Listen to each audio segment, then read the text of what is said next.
understand the role that Cambridge Analytica played in the Brexit.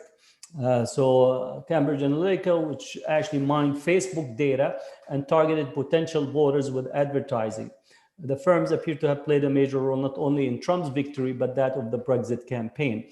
Mercer, in the 2016 election, in the last few weeks of the election, dropped ads, $2.5 million ads for the campaign, anti-Muslims. Mr. Mercer and his daughter, Rebecca, also have a major stake in the right-wing news site Breitbart News, and were backers and supporters of Mr. Bannon until he fell out with Mr. Trump. So you could see Cambridge Analytica, Breitbart, which was the hub of defamation, of targeting Muslims, and also pushing conspiracy theories about the Muslim takeover and the Sharia, creeping Sharia in the society, which also David Yerushalimi, who also pushed anti-Sharia legislation nationally. Targeting Ilhan Omar as well is part of this cluster in relation to her PDS, but also if you see how Trump uses Ilhan Omar as a way to use symbolic violent language against Ilhan to re-energize and activate the Islamophobic imaginary, social imaginary. So it's not incidental that in his speeches and so on, uses Ilhan Omar as the springboard to activate this Islamophobic imaginary, referencing her refugee status and so on, which is a nod to this use of symbolic violent language in the electoral campaign. Also, Sheldon Adelson is a major funder of Trump, but also a major funder of the Islamophobia network, funded Canary Mission and other groups simultaneously in order to get his say relative to the Palestine-Israel issue, in particular for moving the embassy, the Jerusalem embassy, from Tel Aviv to Jerusalem. He gave $100 million to Birthright, the organization that takes young American Jews on free trips to Israel. Adelson opposes a two-state solution. He also supported Gingrich, who said that Palestinians as an invented people. So between him and a few other funders, not only for Republicans, but for Democrats, navigate between supporting Israel and pushing Islamophobia for a strategic purposes. So in here, it's a political tool that is being deployed. One cannot approach the question of Islamophobia without touching on Clash of Civilization. So the Clash of Civilization thesis of Bernard Lewis that was made popular by the writing of Samuel Huntington, which offered a new framing for post-Cold War era in this sense. So the Clash of Civilization thesis is the thinking on the strategic terms in the post-Cold War, and what really it energized is the both Islamophobia on the one hand, but also anti-Chinese discourses. So it's not surprising that you see some of those who are working on the political right or in the national security apparatus have this dual targeting of both China and the Muslim world, and speaking about Sino-Islamic alliance in there. So it's important to locate that this is actually constitute the foundation or one of the strong foundations for this ideological discourse on Islamophobia. For us, in relation to Islam, reducing the rights and citizenship of Muslims to a debate about the nature of Islam allows the right-wing and Islamophobes to externalize and demonize Muslims, especially by magnifying cultural differences, a strategy which gets packaged into campaign to save Western society from a possible takeover. Now, the assumptions often in the West is that there is a neutrality of state in matter of religion. So that's where they focus on the hijab or religious discourse. But in essence, in here, it's the assumption of neutrality of the state, because Christianity is assumed to be the dominant narrative within the neutrality of state. So this is very important for the banning of hijab, whether it's in France, contestation of the hijab in civil society, or in Quebec or other places, while the dominant society actually, their religious practices are being embraced as part of civil society. And one of the dominant intrusion of religion in public society is the hegemony of time, meaning that you take Saturday and Sunday off because it's actually arranged around religious ethos. And as such, all the minority religions are subsidizing the ostentatious display of religious symbolism through the arrangement of time. In Europe, there's a rising tide of right-wing and neo-Nazi groups across the continent, with some having actually made it into seats of power in Austria. In France, the second leading political party right now is the National Front. The Netherlands, they're in the government, and so on. So one has to understand that Islamophobia has been used as the wagon through which discredited right-wing neo-Nazi groups and right-wing groups have been able to actually enter into the folds of power anew. These are just the swastikas that you see in some of the mosques in Europe. This is from France. India and Israel are strategic allies, and therefore they both are pushing Islamophobia, military cooperations and training, nuclear cooperations, economic relations, cooperation in the US. So you'll find actually both the Indian lobby and the Israeli lobby are coordinating and working hand in hand, and they both deploy Islamophobia and right-wing populism to push their agenda.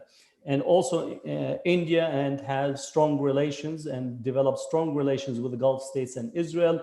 And the way that Modi was celebrated in the Gulf states and given the highest award, you would think that he liberated either Jerusalem or Mecca for him to be vetted, not that he's actually using pernicious Hindutva, right-wing murder strategy and complete exclusionary measures in India.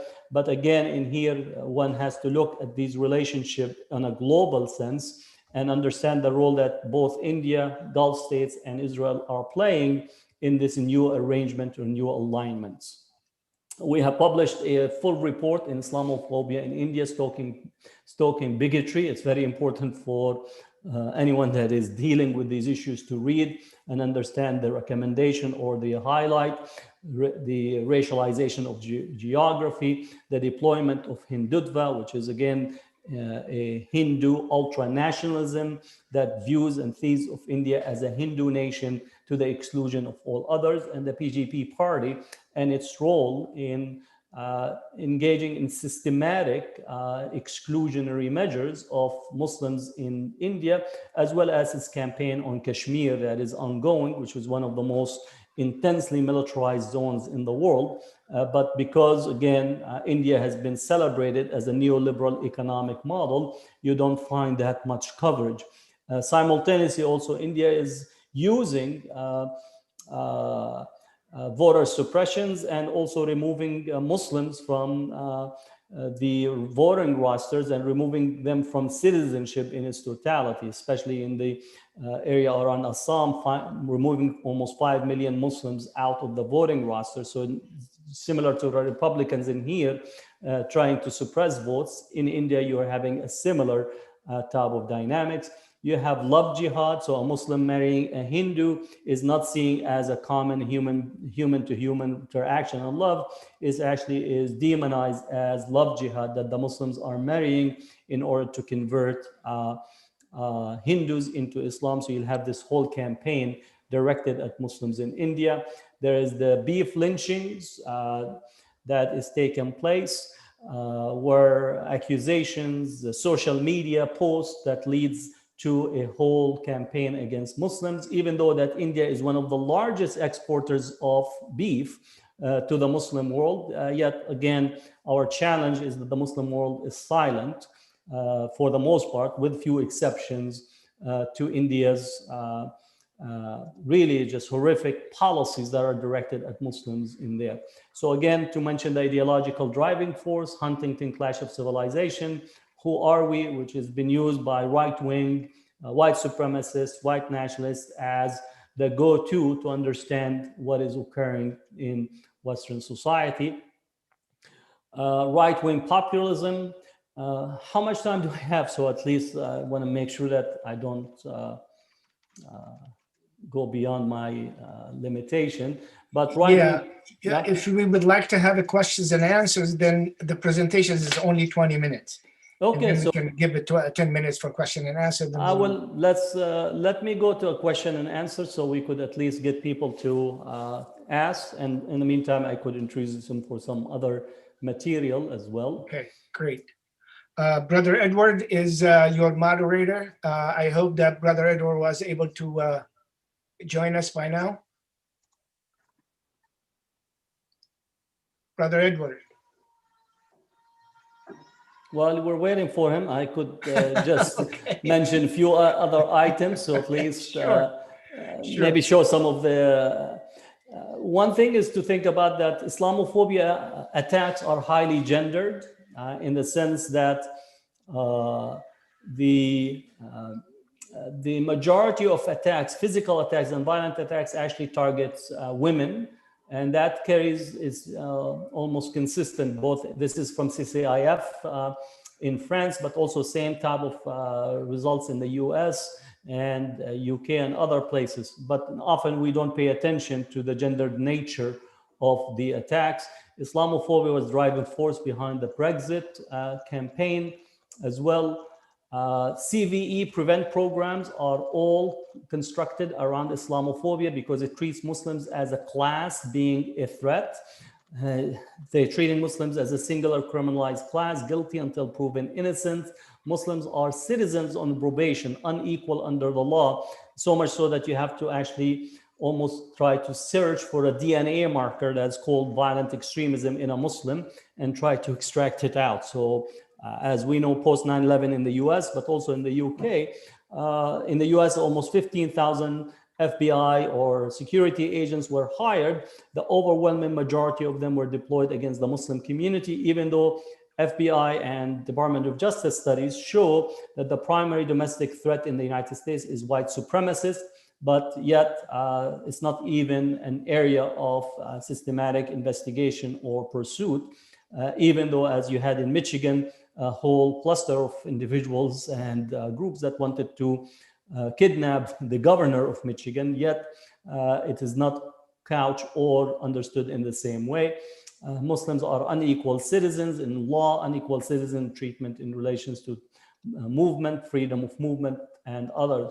So responses to Islamophobia: make the information known and educate people, expose and challenge those who are produce and promote Islamophobia, including protesting businesses owned by the Islamophobes, develop coalitions that challenges racism across the board, become more active in all areas of civil society, write a blog and develop sources of information, donate and support institutions and individuals that are doing the work. We also developed an Islamophobia reporting app. So because we don't have data is still lacking. Data should be a critical piece in impacting policy. And it's available both in Arabic and English for people to report their Islamophobia cases. And then there are reports also in terms of COVID-19 and India's Islamophobia, understanding Christian Zionism. And then you can access all of our Islamophobia studies journal on the subject. Jazakallah khair, Dr. Hatim. We appreciate it. Sorry, we will get your, inshallah, your PowerPoint. A lot of people asking me, they need yours. So, inshallah, you can send it. I can take one question, I'm sorry. We can take one question. At the end of the day, we will have a full half hour for questions and answers, and I hope our speakers will be able to stick with us until the end so that we can give more time for questions and answers. Now we need to get the lectures. We'll take one question, then inshallah, Brother Edward Mitchell will introduce the second speaker. One question. Let me see, first of all, from the audience here, I have Brother Naqib al-Rahman raised his hand. So we're gonna ask him to talk. Brother Naqib, you have been given permission to speak. Assalamu alaikum, Dr. Hatim. Salam. Very good presentation. I was watching it. It's very detailed. I have actually one question in two form, and they're related.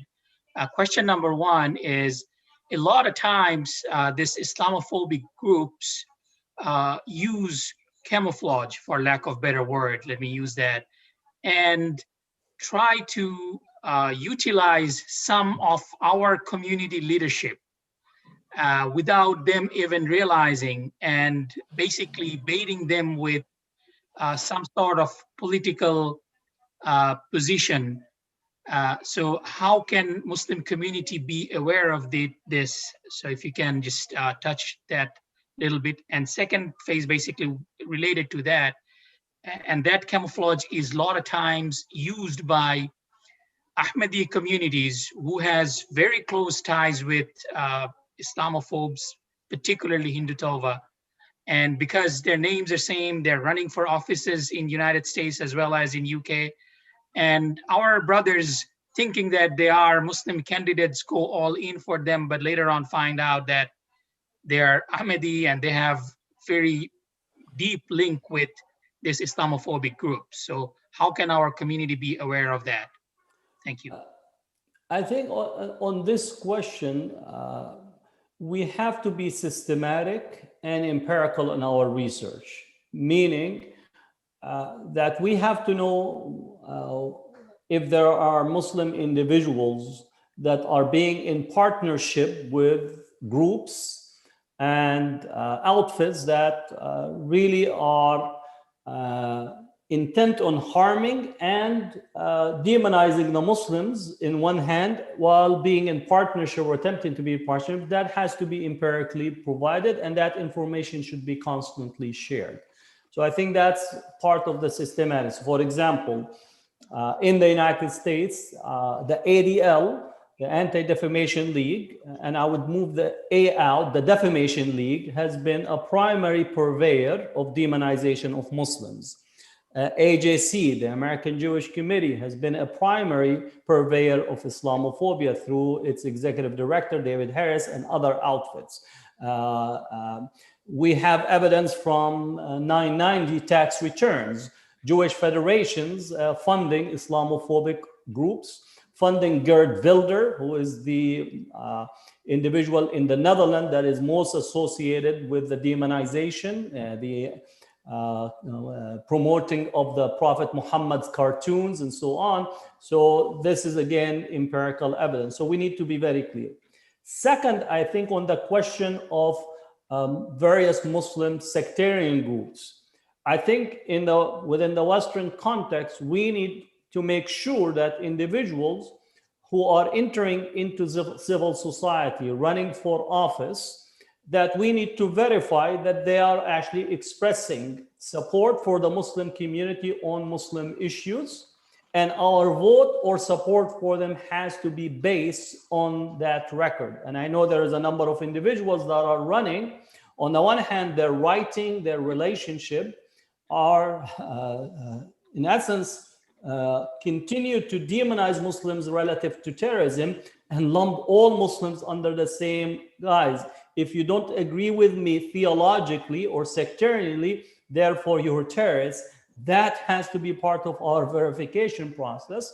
And we should not allow individuals to take our community for granted. Our votes, our political participations, our donations have to be for the protection and the best interests of the society. And I think we have to reach a level of maturity politically, because I think we're still in a rudimentary stage in our civic political structures on a national level. And I think as we move forward, those issues have to be clearly laid out. So in such a way that our endorsement, support is based on a verification, both of their written record as well as their relationship. And I think that's part that has to be on our agenda collectively. And I think USCMO should be working collectively in order for us to get to that position, inshallah. Jazakallah khair. Excellent. I appreciate it very much. Excellent presentation. Inshallah, Dr. Hatim will send us his PowerPoint, and those interested will share it. If he can stay with us until the end of the day, everyone is welcome to ask more questions, inshallah, for only questions and answers at the end. Now I would like to introduce Brother Edward Ahmed Mitchell, who is the Deputy Executive Director of CARE National from Washington, D.C. I appreciate Brother Edward. He will take now with to introduce the next speaker, Brother Brother Edward. It's all yours now.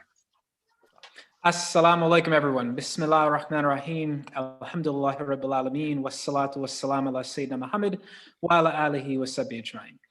Thank you all for joining this important program and for having us. On behalf of Brother Nihad Awad, our Executive Director, and our whole organization, the Council on American Islamic Relations, it is a pleasure to be with you, and a special thank you to Brother Osama for helping to bring this all together. Jazakallah khairan. I'd like to introduce the next speaker, inshallah. Many of you know him already. This will be a pleasure of mine to meet him for the first time. Brother Miqdad Versi is the Director of Media Monitoring for the Muslim Council of Britain, MCB. He's an expert in Islamophobia. He's written for various newspapers, news outlets, monitoring anti-Muslim bigotry in the United Kingdom, countering it and exposing it, especially in the media. The Guardian has described him as the UK's one-man Islamophobia media monitor. Sounds like it lines up very much with the work that CARE does here in the United States, and I look forward to hearing his remarks and benefiting from it, inshallah. Brother Miqdad, are you there? I am. Assalamu alaikum wa rahmatullah. Is it possible to allow me to share my screen?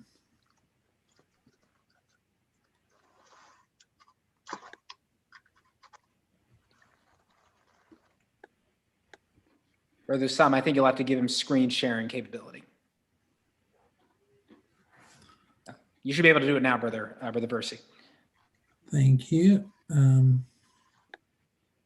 Great. Can you see the full screen? Yep, we can see it. Okay, Assalamu alaikum wa rahmatullah. Thank you very much for giving me this opportunity to share some of my thoughts about Islamophobia in the UK.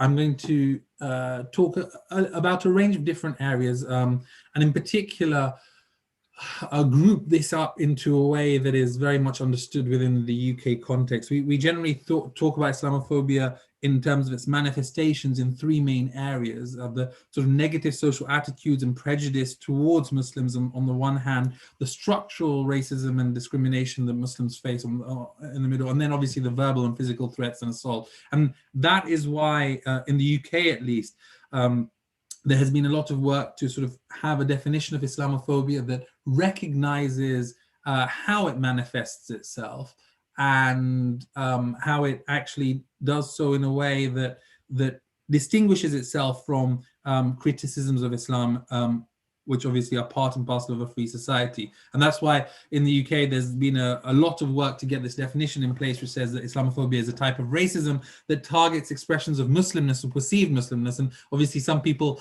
have challenges with the term racism when it comes to Islam, because obviously Islam is not a race. Islam has people of a number of races. But when it comes to the academic world and a lot of people who look at this from an outside-in perspective, the way that Islamophobia manifests in the ways that I've talked about, these three ways, which I'll sort of lay out when it comes to the UK in more detail.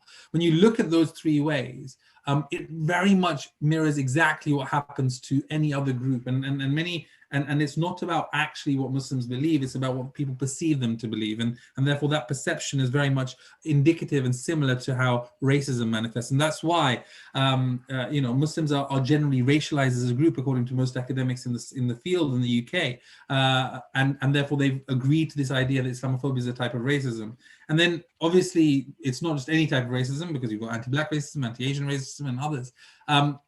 It's the racism that targets expressions of Muslimness or perceived Muslimness, and people say, well, what's Muslimness? Well, it's not Muslims only who are targeted, but it's the expression of the Muslim identity in some way which is targeted, whether it's a Muslim woman wearing a headscarf or a niqab, or it's a mosque or a cemetery, and that's why this is used. And obviously Sikhs are often thought to be Muslims and are attacked, or an Italian with a beard was attacked recently and because he was perceived to be Muslim. So this is something that I don't want to spend much time on, but just highlighting that in the UK there's been a lot of work just defining and making sure that there can be an understanding of Islamophobia, which has been accepted by most of the main Muslim organizations in the UK, as well as all the key academics who work in this space, and most of the political parties, except for the ruling governing party. But let's talk about how Islamophobia manifests itself rather than just focusing on the definition, which is only one part of the story. In that sense, I think the first thing is just understand how people perceive Muslims in this country. And what's really challenging is, you have over half the population believing that Islam, and specifically not fundamentalist groups, pose a threat to Western liberal democracy. A third who believe these no-go zones. Let's start with Daniel Pipes, who you may be aware of, who's obviously propagated this idea that these no-go zones where Sharia law operates and no one else can enter. A third believes these types of conspiracy theories, and we're very aware of conspiracy theories when it comes to perhaps other communities. There are many conspiracy theories about Muslims, obviously, that are reflected, and a third of the population believe these types of things. And what's really worrying is that when it comes to even young children, this is the largest, on the left-hand side, the largest poll ever done of children between the ages of 10 and 14. 31% of young children think that Muslims are taking over England. And obviously that's just an astonishing figure, how bad and how widespread this is. The final figure I just want to highlight is that 18% of the population believe the conspiracy theory that there's this big plan that Muslims have, and the idea that Muslims can get together and hatch out a plan to take over the country and become Muslims as a majority, I think is quite interesting, given how we all have challenges when it comes to Muslims getting together in a way that can work together. But 18% of the population believe that there's actually a genuine plan to take over the country. Whilst these attitudes themselves have a certain ramification and challenge when it comes to how people perceive Muslims and how we're seen, really the challenge, the focus of this presentation is structural discrimination. What we care about is how do these impact the daily lives of Muslims in the way that we work and attitude. And what we see is that in reality, half of the Muslims live in the 10% most deprived areas. 50% of Muslim households are considered to be in poverty compared to 20% of the overall population. If you want to buy insurance, someone who's called Muhammad ends up paying more than someone who's not called Muhammad. If British Muslim women are 70% more likely to be unemployed. There's been lots of these studies done where they've done name blind studies. So they asked, is your name, they put CVs which are very similar, one called Adam, one with the name Adam and one with Adam, and one with the name Muhammad, and they find out that Adam gets a hell of a lot more responses to those job interviews. And this is what we see in reality. The structural discrimination is really important. And the thing that drives a lot of this structural discrimination in terms of how it manifests is, according to the big studies at the University of Cambridge and the University of Leicester, two of the biggest drivers of this are politicians and the way that the media reports about Islam and Muslims. And that's why these have been a real focus for us as we go along. And let's start with media, because that's an area that I'm specifically very much engaged in at the Center for Media Monitoring, which I'll talk about in brief as we pass on.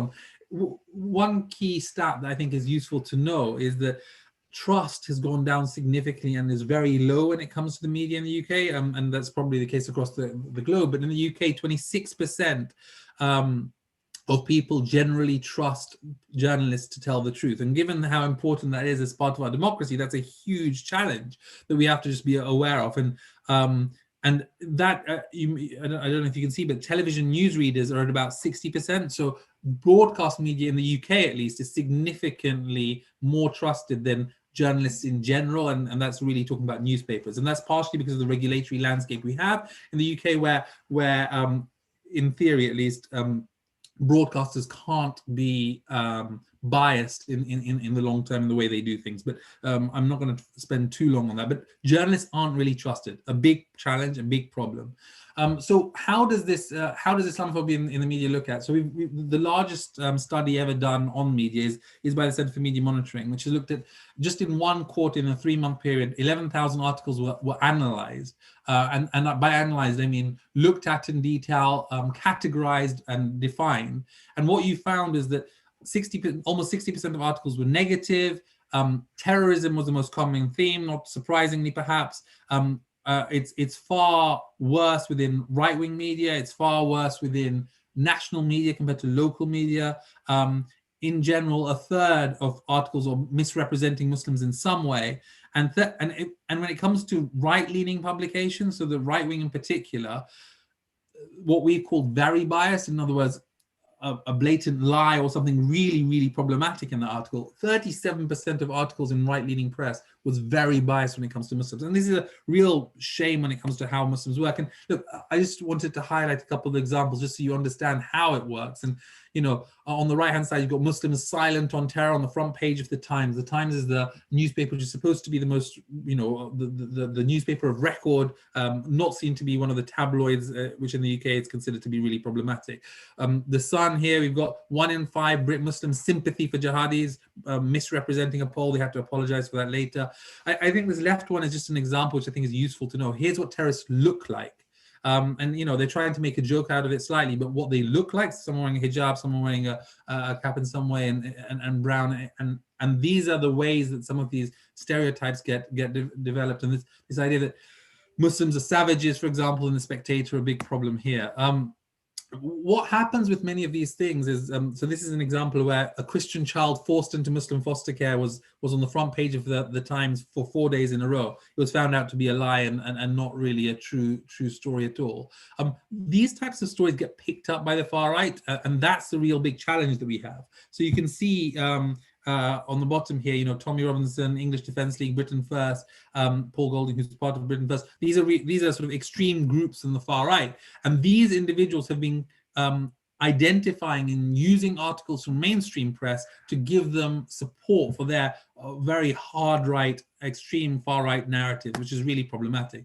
And obviously there is work that can be done, and I think the key things that we need to look at is see how we can best do it. And what we try to do is we sort of try to bring all that evidence together in terms of how the media reports about Islam and Muslims. And then we're engaging with the sort of top people in the field. And so we've been able to be on the editorial board of many of some of these the advisory groups for some of the big newspapers like the Mirror. We are engaging with the sort of editorial directors and the managing editors of all the key main newspapers in the UK. And that has, you know, they're participating in the work that we do. They've joined our roundtables. They have engaged with us in a very positive way. Now, that doesn't mean that it solves the problem. Let's not pretend. I mean, there's a huge issue here, but the fact that they're talking, the fact that they're engaging has led to some very positive results. And the number of stories that have been very negative about Muslims and outright lies about Muslims, sometimes coming from abroad, sometimes just because they're just trying to get a lot of stuff out there. The number of those stories which we've had to elicit changes for, and we've literally had hundreds of stories where newspapers have changed their story because we've complained to them, literally hundreds. But those numbers are actually lower now than they were before. But we do have that relationship where they do change things when we highlight it to them, and that demonstrates the strength that we've been able to build through that time because of the positive and constructive engagement that we've had with all sections of the media, including those on the right part of the spectrum. But it's not just media, obviously. We've talked about structural discrimination and how it manifests itself on the economy, in the socioeconomic status, in terms of insurance and the public life of Muslims. One of the areas that drives that being the media. The second area I think is really important is politics. And in the UK, I sometimes find it hard when I'm speaking internationally, talking about the UK, because whilst we have problems, we don't live in the USA or France, or India, where so, let's say some of these things might not be seen as bad, but they are still problematic in the UK context. And obviously we fight for equality. We don't fight for being better than France, because that would not be a very high threshold to be comparing against. In the UK, when you look at the governing party, the Conservative Party, what we see is that these are the people who obviously vote for the Prime Minister in the UK in terms of the Conservative Party. 57% had a negative attitude towards Muslims compared to, and that's 21% a very negative attitude. 66% believe that conspiracy theory about no-go zones. That's double what the general population think. And 47% think that Islam is a threat to the way of life. What you see is that within the governing party and the people who are active members of that governing party, double the population almost in terms of the concerns about Muslims are held. I mean, that obviously comes in part from the top, the Boris Johnson, there's a number of different comments and things that he said which are highly problematic when it comes to Islam and Muslims. But just one example is where he talked about Muslim women and compared them to letterboxes and bank robbers, using terminology of the far right, which led to a huge spike in attacks against Muslims on the street. And that's a serious problem. You have in the UK, in London, someone called Zach Goldsmith. He ran a campaign for the mayor of London because he declared Sadiq Khan, who many of you will be aware of, and everyone will, he declared him unsafe to run London because of a history of defending extremists. And this was done throughout the whole of the Conservative Party at the time. It wasn't just Boris Johnson. There's even the prime ministers beforehand. That was Theresa May. You have David Cameron, who was before. He accused an imam associated with Sadiq Khan of supporting Islamic State or Daesh. That claim was retracted, and then the defense secretary at the time falsely accused the same imam and was forced to pay damages. What we see is that there is a structural problem within the Conservative Party, the leading governing party, to smear Muslims. And even, you know, an MP like Bob Blackman, he's someone who shared stuff from the far right and fake news about Muslims, and he is supported and was supported by the Prime Minister, and no action was taken against him. And what obviously Muslim communities have done is, you know, we've come together, engaged, highlighted this concern, and you've got a number of different evidence bases that we've been able to put out there. And you can see, you know, the Muslim Council of Britain revealed 300 cases of Islamophobia in the Conservative Party, a dossier of over 100, another dossier of over 150, and we had mosques coming together to urge the Conservative Party to launch an internal inquiry into the problems. What we see is that there is elements to try and tackle this, but in reality, unless there's a will, the deception that the Conservative Party tried to do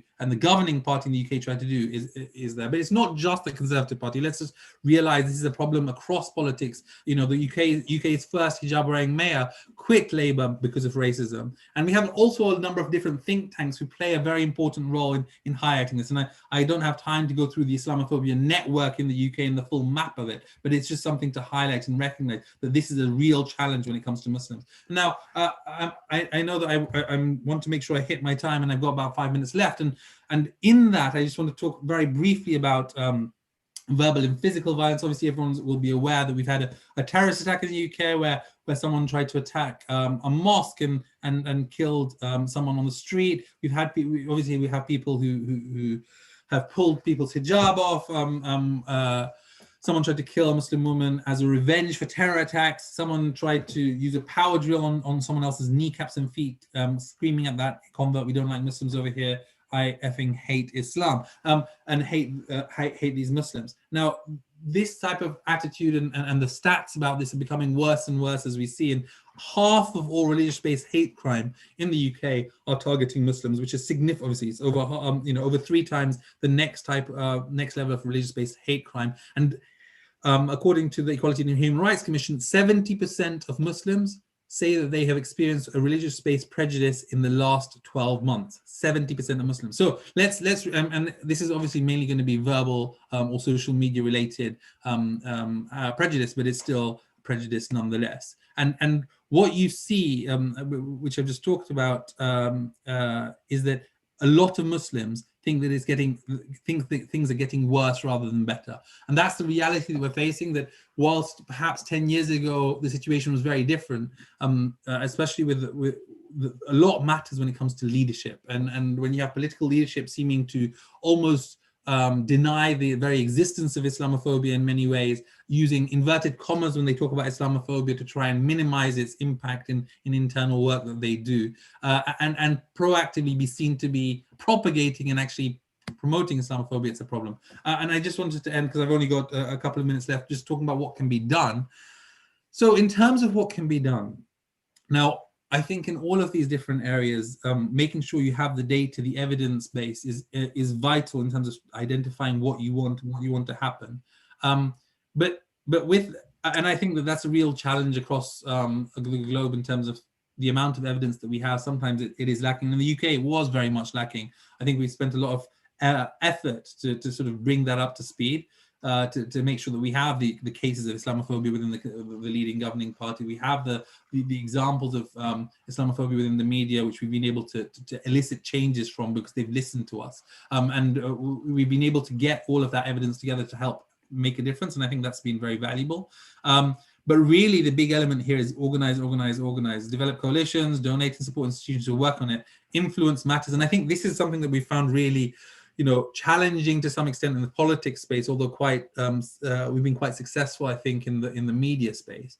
But really, the problem is that when you have those who are detractors and almost Islamophobes themselves, with the influence in all of these spaces, our role in being able to make a difference really is vital here, and through that influence that we've been able to build in some ways, and understanding the limitations of the system that we're in, we've been able to make that change. And I mentioned very clearly, as an example, that over 100 cases. Sorry, I think there's some background noise, but hundreds of cases of Islamophobia within the media have been changed due to us raising the issue with those newspapers. And that's because we've been able to build that influence with them, not just with them, but with the regulator. People now recognize that we know the system inside out. We know that if they don't play ball, that there's a regulator to go to and we'll take them there.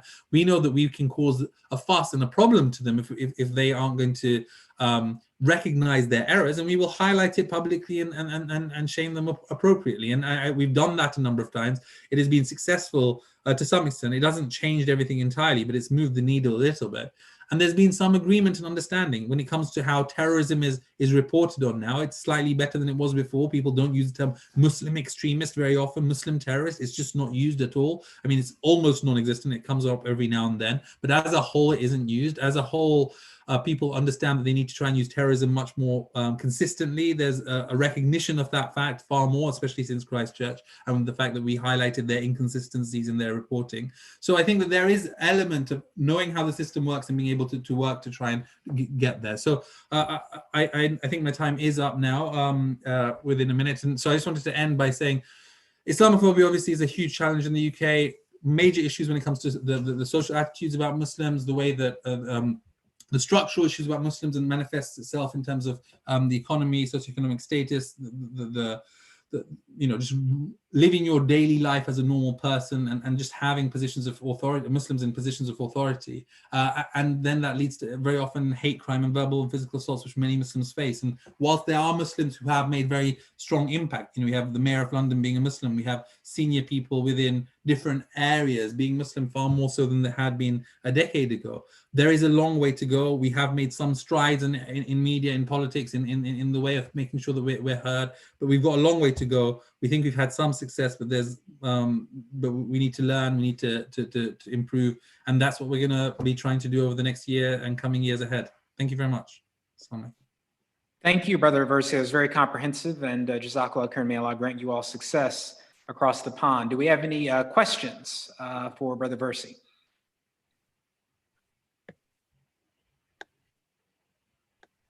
Just speak up if you have anything. Some of you, we can't see your screens. I'll ask you, brother, can you talk a little bit more about the trend lines? I mean, I'll tell you, in America, we sometimes, look to the British Muslim community as to some extent, a success story. I mean, the work you've done in building ties with elected officials, the advancement of your community and civic engagement, these are laudable steps. What is the trend line there? Is Islamophobia, generally speaking, do you think it's getting worse, better? Tell us a bit about that. Very good question. I think in society as a whole, what we see when it comes to a lot of the polling results is that most types of racism in terms of attitudes seem to be getting a lot better. If you look at, I think one of the key examples that academics use is, would you be willing to, what's the proportion of who are willing to see their family get married or get involved in someone of another grouping, right? So if you look at Black communities, for example, obviously they're Black Muslims and Black non-Muslims, but you look at Black communities in general, that number in terms of proportion of people who are unhappy with that has gone down significantly over the last few decades. When it comes to Muslims, however, that has remained high as in terms of the hostility towards Muslims. And whilst there is a sort of 25% uber liberal group who seem to have no issue, you have a 50% in the middle who are really anxious about Muslims. I think we call it the anxious middle. And that seems to be growing quite a lot.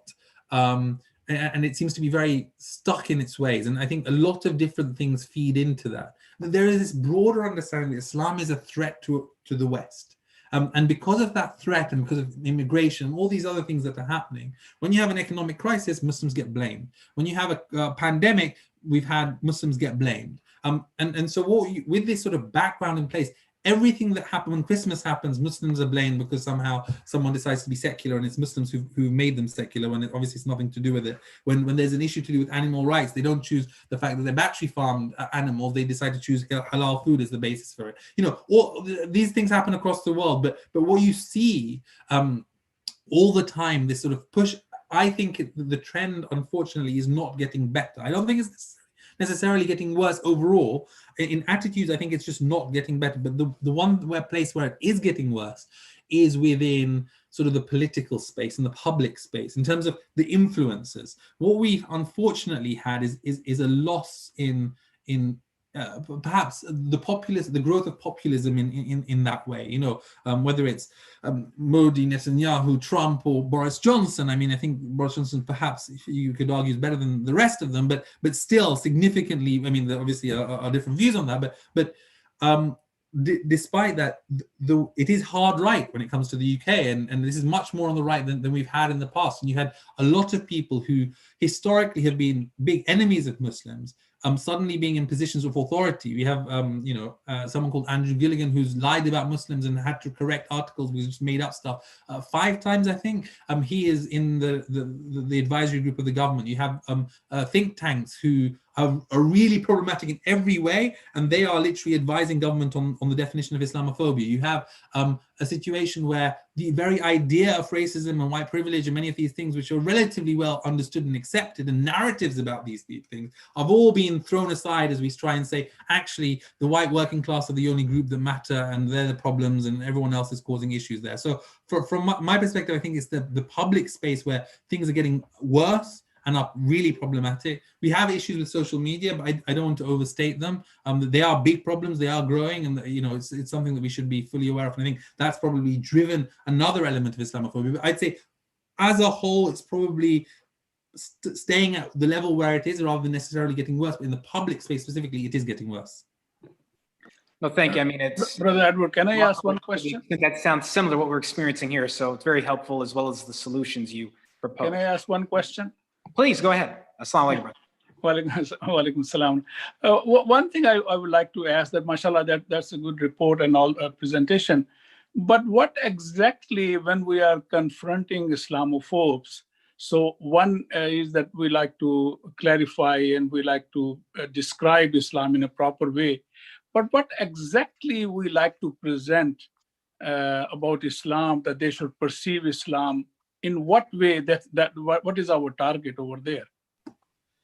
So I think there are 2 or 3 different areas which are really important here. One is the correction of stereotypes which are wrong. Okay, so in the UK, people think, the average person thinks that there are about 15 to 20% of Muslims in the country, 15 to 20% of the population is Muslim, when it's closer to 4 to 5%. If you look at that, that's a really good indicator to see how people perceive, because when you see Muslims all the time, you think that they're taking over the country because you just have this sort of perception all the time, Muslim, Muslim, Muslim. And that gives the idea that you think that Muslims are everywhere, when actually Muslims are 4 to 5% of the population, not 20% as 15 to 20%. I mean, I was speaking to a managing editor, I was having lunch with a managing editor of a national newspaper who really should know about it. He thought the population of Muslims in the UK was 17%. I mean, this is a national editor. So one is just getting the facts right? And that's a really important part of it. And there's lots of facts that they just don't know. The second area, which I think is very important, is the narratives. So it's not just about facts in terms of Muslims are 4% of the population. It's these narratives that are brought up. Are Muslims, a problem when it comes to women? Are Muslims a problem when it comes to terrorism? Are Muslims a problem in the UK to do with grooming and sexual grooming? These are the narratives that are being created. And recognizing and giving the nuance and an understanding of Muslims and terrorism and all these different issues, sometimes some of these people just have never spoken to a Muslim, or they have, and they've spoken to a Muslim who seems to either hate the rest of Muslims or whatever. Like, the very few mainstream Muslims who they've spoken to, and who have been able to be articulate enough to and who understand the free speech arguments and whatever, and are in that space, and they've really struggled. And because their friends are like that, that's the narrative they see. That's the people who they think are good Muslims, and they, you know, rather than the bad Muslim who they see elsewhere, which is another problematic narrative. So I think it's sorting out that narrative, which I think is really important. But what else would you want to show? I think nuance is key, and I think this is the biggest. This really is the top thing. It is the case that there have been terrorist attacks where Muslims have been perpetrating them. Let's not pretend that that's the reality. There have been Muslims who are doing this. But I mean, basic nuance, basic understanding of journalism needs to put that in context, for God's sake, right? And there is this big challenge of we need to churn things out. We need to share stuff on social media. We need to get things that can go well. And there's an appetite for really problematic stuff about Muslims. And so we need to make it clear that we're watching them. One of my biggest things that I like trying to say, and I have to be careful how I say this, but you know, one senior person within the Sun newspaper, who's obviously one of the newspapers which is really problematic in the UK, he said that I now have to walk on eggshells when I talk about Islam or Muslims because I know there's Miqdad Varsi monitoring me. Now, from my perspective, that is what I want. Okay, I want them to, but to be honest, I want that on all issues. It shouldn't be about Muslims alone. They should care about what they write. They should realize someone's watching them. And if they realize that, they do their due diligence, they write about things in the right way. I mean, all we want is proper journalism. And genuinely, like, if I'm talking about, one of the biggest threats we have is when you have populist leaders who put out stuff and create these narratives. We need a strong media to hold them to account. And the only way you get a strong media is the media which is trusted. So from my perspective, I want a strong media. I want a media which is trusted, not with 22% as I showed, you know, people trusting the journalists. I want that up to be 50%, 60%, 70%. I want to help the media be strong. And I want to be constructive in that way. And because I want the media to be strong to tackle this, I want to work in partnership with them to make sure they just get it right. Because them getting it right is good for Muslims. It's good for everybody. And that's what I want. I want them to walk on eggshells when they write about Muslims or on anything else, because I want them to get it right.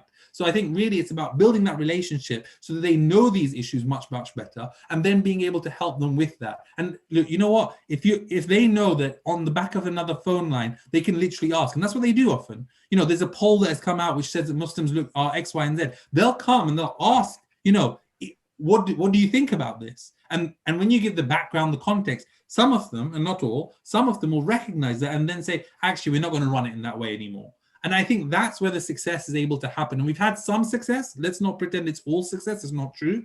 Not at all. I mean, there's so many newspapers still propagating hate, but there's been some success in the sense that they're listening. But there's a long way to go. And I don't want to pretend anything otherwise, but that's the type of thing that I think we should be doing when it comes to getting media to understand the facts and understand the narratives and understand that they're being monitored. Thank you. Thank you. Other questions? Your brother Sami can take it away, inshallah. Yes. I know you need to leave. You told me you gotta go. I appreciate it. Thank you very much, Brother Miqdad. Was excellent presentation. And again, we're trying to catch up with time. At the beginning, we had little difficulties there. There are some good questions here in the question and answers in the panel here, but we will, inshallah, have them until later on in the day and make sure that all our speakers are on time and finish. Dr. Zahid Bukhari, you are moderating the next hour, and you have two great speakers, Ambassador Ibrahim Rasool, and we have Sister Linda Hoyoki will be your guest. So take it from here. Okay, thank you very much. Bismillah ar-Rahman ar-Rahim. I think that you should introduce Sister Linda afterward, but right now, if I would like to invite our very beloved Ambassador Ibrahim Rasool. It is my honor, because I was thinking, I was reading about him, and I met him, mashallah, a couple of times. So I was thinking to describe him as a passionate activist, passionate practicing intellectual. In that way, I like to describe him, because he's an activist, he's a politician, he has experience of governance and ambassadorship, and also the intellectualism and scholarship. So I think we have to learn from this. And he's very passionate about when he describe and the different theories are criticized. I think he's very passionate, and we have to learn a lot from him. So again, I would be honored to invite Ambassador Ibrahim Rasool to address the issue of Islamophobia with his vast experience of traveling and analyzing everything, inshallah ta'ala, in his life, mashallah. Jazakallah khair. Bismillahir Rahmanir Rahim. Dr. Bukhari, thank you very much for that warm and kind introduction. Usama, Brother Usama, Jamal, thank you very much again for being part of the Coordinating Council of Muslim Organizations. I have listened with great interest to Brother Mikdad and Dr. Hatim Bazian, and so all I have to fall back on after they've done all the intellectualism is my passion on the issue of Islamophobia. But what I'd like to do in the next few minutes is to draw on the experience of South Africa and to see Islamophobia as part of a bigger family of bigotries that need to be confronted, and the opportunities are there in the world. And to understand that Islamophobia is an outflow, it's an instrument of an increasingly mainstreamed extremism that is locating itself in the institutions, particularly of the West, but not exclusively. And therefore, I think that we need to have a strategy in which to deal with this at a global level. And the question we must ask is whether COVID-19 and what it has done and the way in which it has reshaped the world gives us an opportunity to reframe debates around discrimination, to remake narratives, to create partnerships, and so forth. So that really is what I'd like to achieve in the next few minutes, inshallah. COVID-19 has emerged as a bit of a leveler in the world that we're living in today. It has helped to shift debates because I think that it has helped to refocus the world on a real common enemy called the COVID-19 virus. I think the world was looking for a lot of enemies in the period of populism. Islam and Muslims were a very seductive target for a number of lobby groups. And suddenly, a lot of those people who were leading those fights were pushed on the back foot because the rhetoric that they offered against Muslims, against blacks, against Islam, and so forth, suddenly they were found to have feet of clay. Trump can't manage COVID-19 in the US. Boris Johnson have had spectacular failures, and therefore I think that the opportunity to unmask them even further is very important. It's created a clear divide, COVID-19, between the human and the inhuman. It's unfortunately created a scale of destruction that in our current day and age is unprecedented. And therefore it's made what the world was outraged by. For example, victims of terror and all of those kind of things, which we must be legitimately outraged by, but it's put it into a proportion when in the United States alone, almost 250,000 deaths have been occasioned by the mismanagement of COVID-19. And very ironically, in an era of physical distancing, we may have emerged with a formula for social solidarity. And therefore, I think we need to be able to look at this current era not as a pre-COVID paradigm, but what can this period do for us? Because COVID has also had an impact of exposing, as I've said, populism. And what populism has emerged as is a respectable, decent word for nothing else except extremism. That what populists in their fervor against Islam and Muslims were getting away with was to mask their own extremism and the fact that they were mere mirror images of each other. The one, a ragtag group of extremists in a desert or in the mountains doing unspeakable violence, but the other one equally capable of doing violence, even though the extremism was mainstreamed. And so previously, extremism was seen as theological. Now it's ideological. It's also on the right. Religious, now it's also political because it holds office. It was seen as Muslim. Now we are seeing that all people are capable of extremisms. Previously, extremism was simply seen as an informal, uninstitutionalized fringe phenomenon. Now, as I've said already, it's mainstreamed. It sits in the White House. It's in number 10. It's in the State House in Delhi. It's running Israel. It's the government of Hungary. It's in the parliament of France. And so that has been an emerging phenomenon, but brought into stark relief under the conditions of COVID-19. And this illustrated that our challenge in the age of populism and extremism is not just terror and violent extremism, but that these have precursors that we may have ignored for a while. And this is the phenomenon of discrimination and bigotry.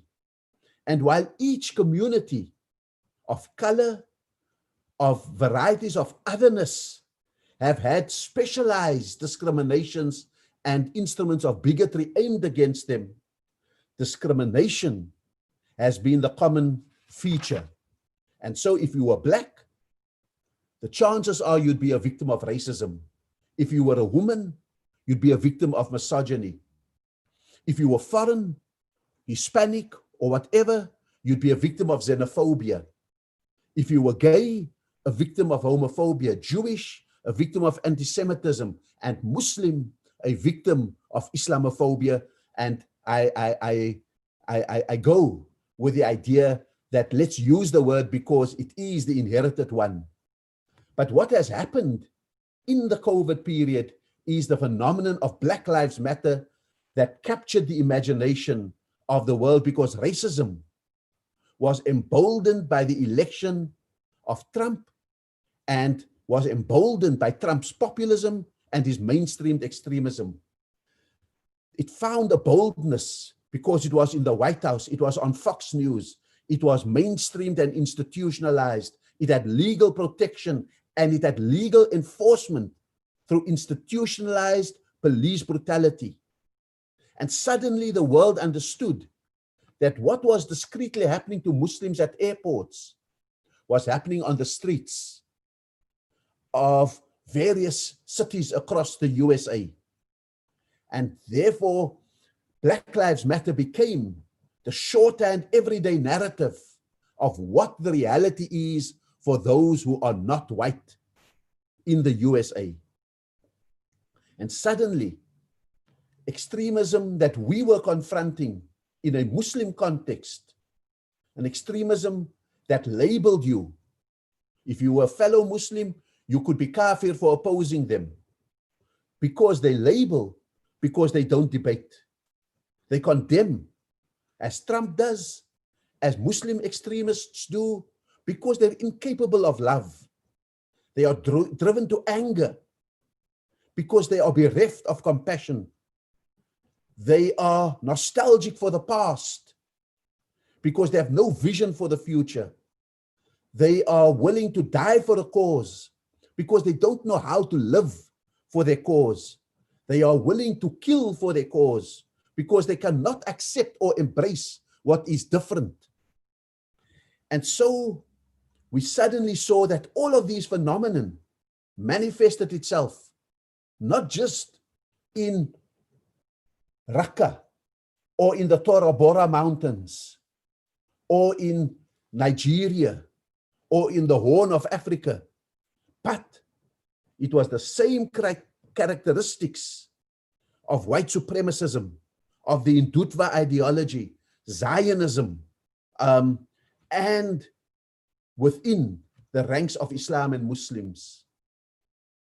And so, if racism or bigotry was emboldened by populism, the good news was that so was the resistance to it.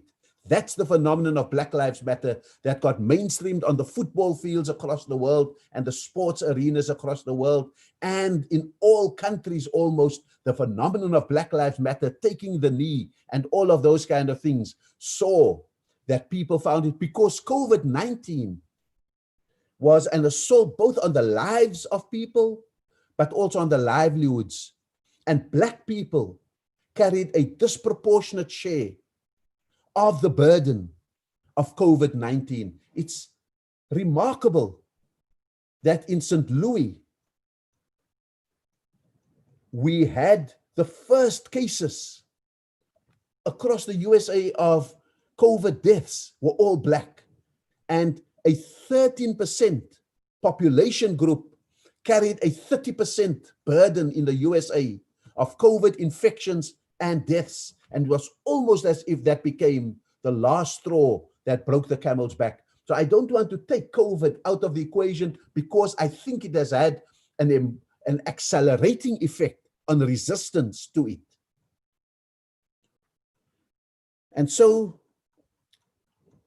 what also happened in COVID was that it allowed a script to be written differently, even for Muslims.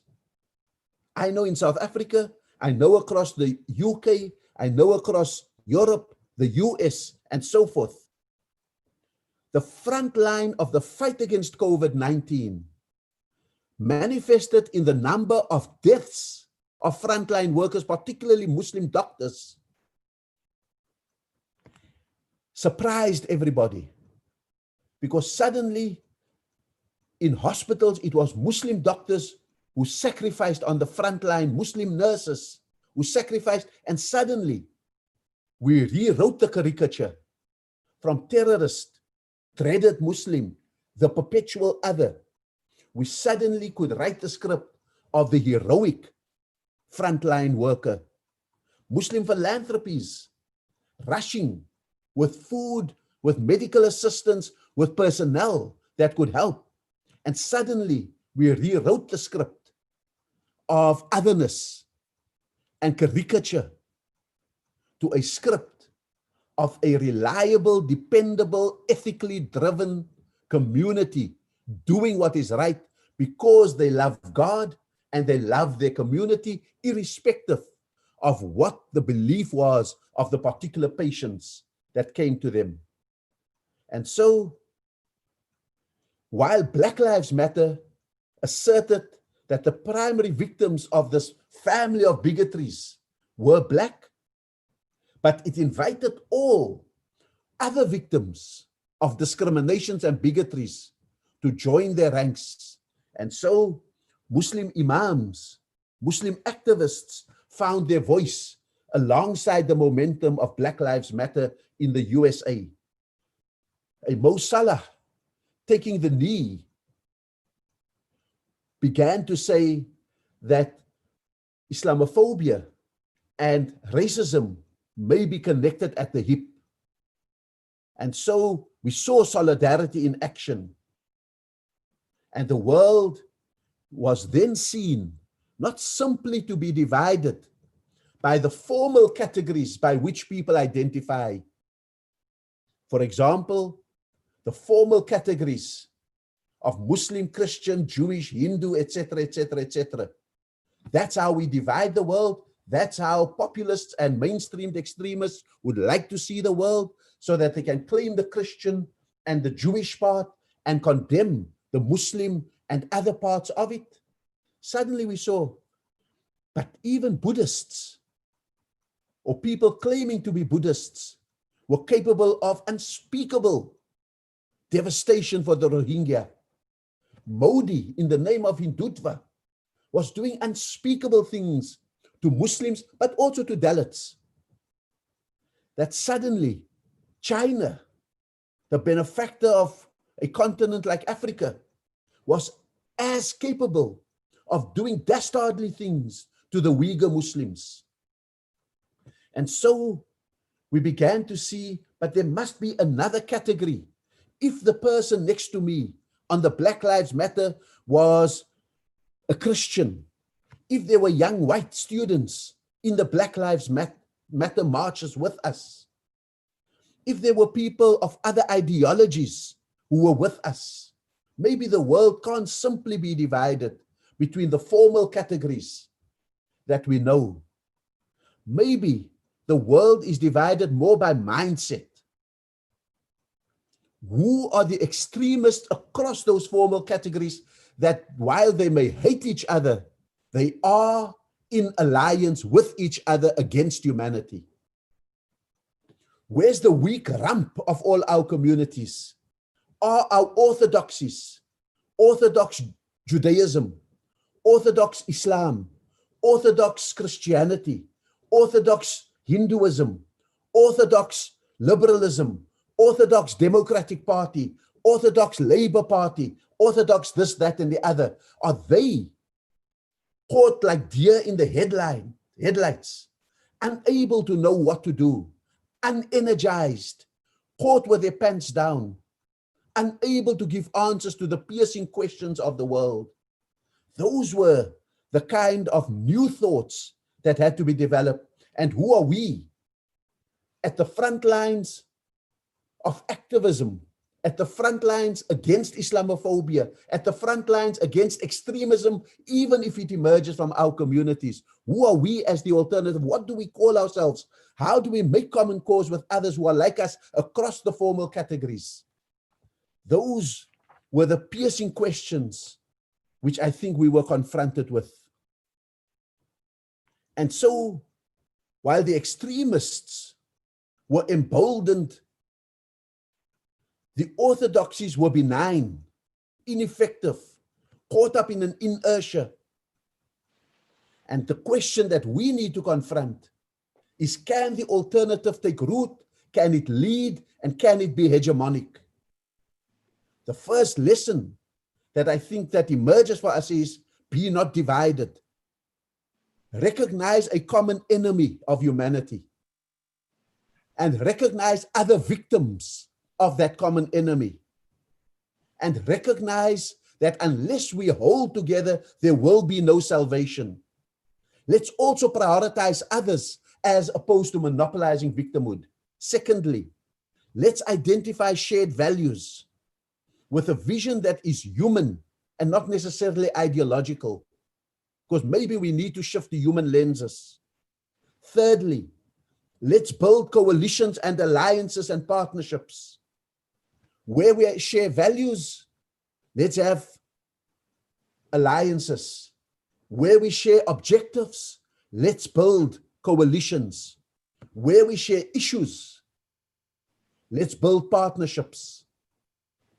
If we don't do that, if we only look inside to those who look like us, talk like us, pray like us, for those things, we will find that we may often have more in common with those who don't look like us and pray like us than we may have with those who claim to be with us. Let's build a common program of action based on strategic thinking and tactical smartness. Let's find formulations for militant nonviolence, as we found in South Africa. Let's find formulations for access to power and influence. Let's always fight with a double-edged sword, the inside edge cutting inside. If there's racism in the name of Muslims and Islam, as I know there is in our communities, we cannot be convincing about being anti-discrimination when in our own mosques we have discrimination. And we need to be able to fight that in order that the outer edge can convincingly and legitimately cut outside. Let me conclude. We need to be able to understand how we will use this, what I call an interregnum accelerated by COVID-19.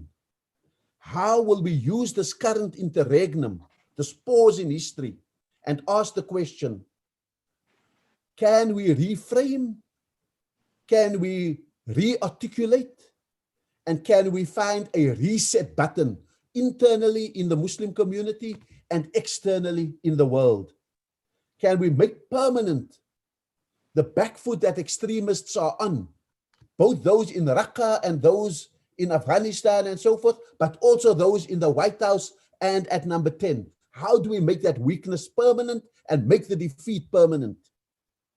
And we can be pure and find fault in the alternatives, but sometimes a rupture is occasioned by a wedge.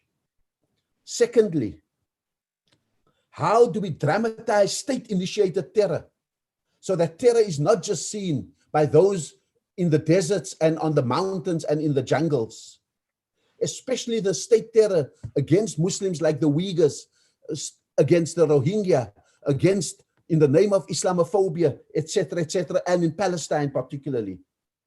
But let us also highlight the sources of that terror as white supremacism, as in Dudva, etc.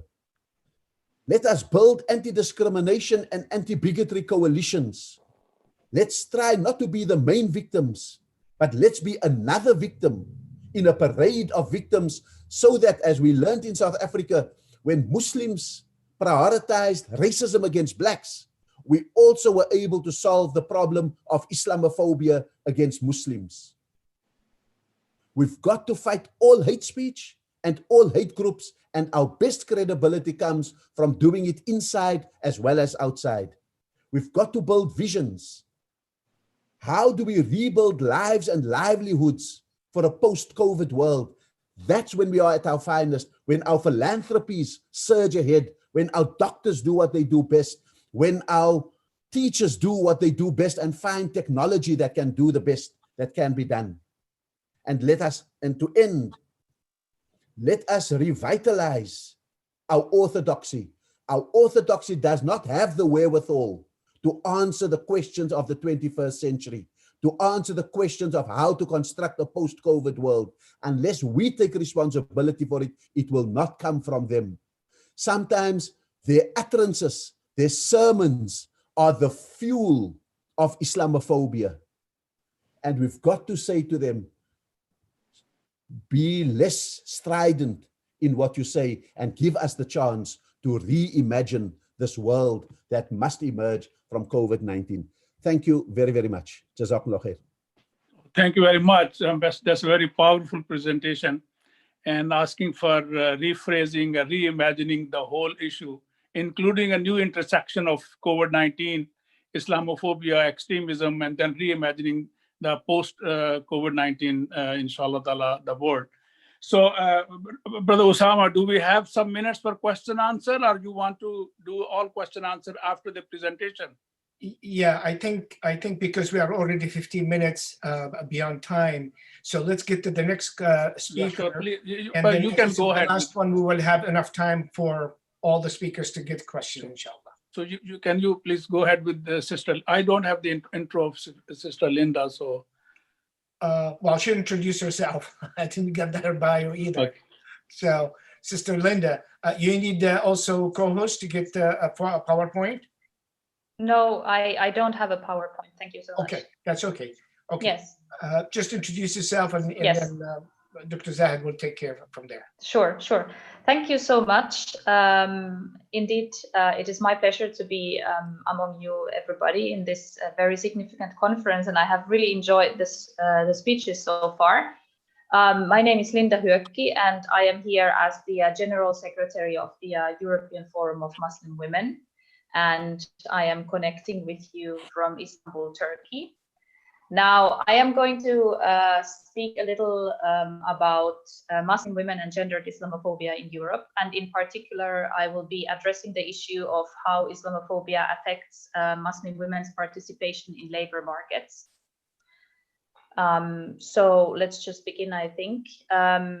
So our organization, the European Forum of Muslim Women, from the year 2006 onwards, the aim of our organization has been to protect European Muslim women's fundamental rights, capacity building, and empowerment of women's organizations across Europe. Today, it is vital to discuss Islamophobia at the intersection of gender equality and violence against women, and contribute to the debate on fundamental rights and equality of all. We at the Forum observe a growing number of European countries with laws and policies that directly and indirectly restrict Muslim women's choice of clothing and subsequently their access to opportunity and rights.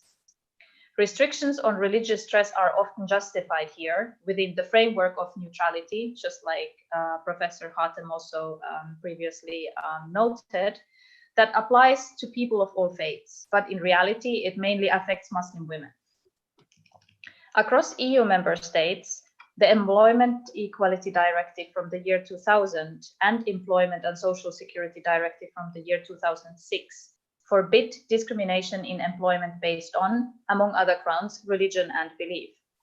However, studies have shown that in Europe, Muslims are more likely to be unemployed than non-Muslims, with the level of unemployment even higher for Muslim women. While the EU Council Directive from 2000 highlights the importance of employment as a key element in guaranteeing equal opportunities, as well as the full participation of citizens in economic, cultural, and social life, a large majority of the neutrality laws adopted by EU countries restricting religious clothing overwhelmingly impact Muslim women and their inclusion in their societies. Hence, Muslim women are still largely excluded from the economic workforce, both in public and private sectors. The difference in public and private sector is particularly pronounced in some European countries in the form of legislation which prohibits the wearing of the headscarf in public sector workplaces.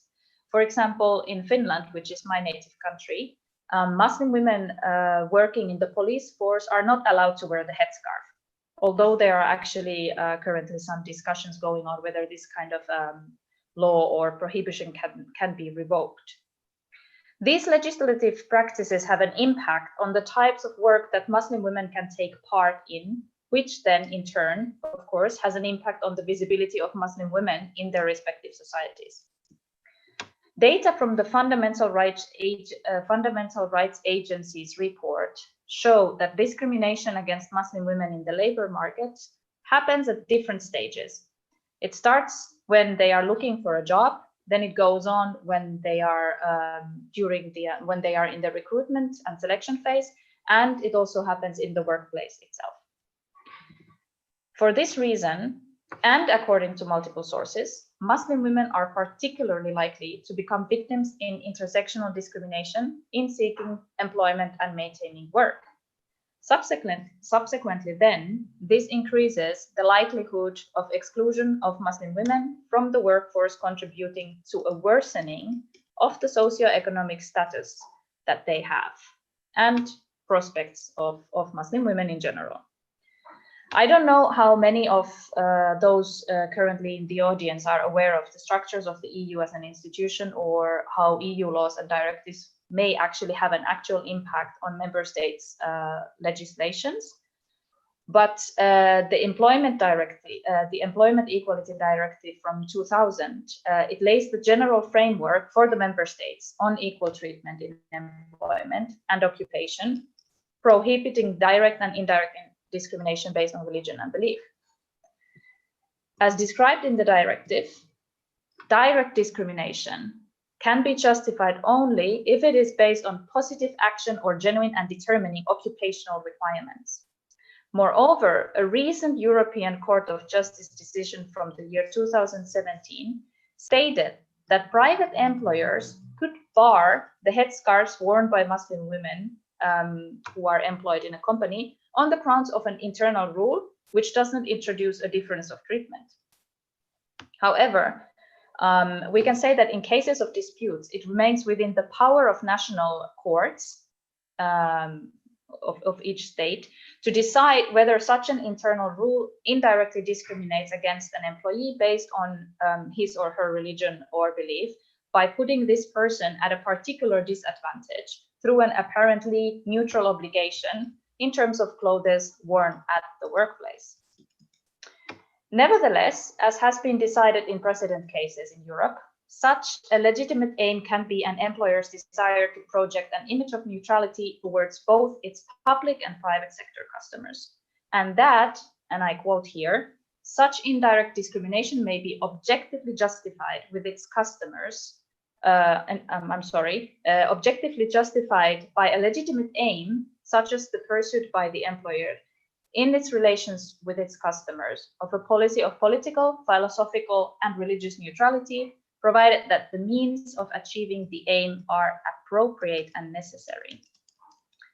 Now, while this above-mentioned EU-wide legal framework is intended to protect Muslim women's equal rights as job seekers and employees, there is a study from the Open Society Foundation from 2018 that shows that bans on headscarves and face veils in public spaces in Europe on either local or national level are implemented in 22 member states of the EU. So it is clear that an apparently neutral provision, criterion, or practice de facto puts representatives of a particular group, which are, of course, here the Muslim women, at a disadvantage compared with others. Hence, it can be said that the laws and rules which are apparently neutral in their language disproportionately disadvantage Muslim women as indirect discrimination.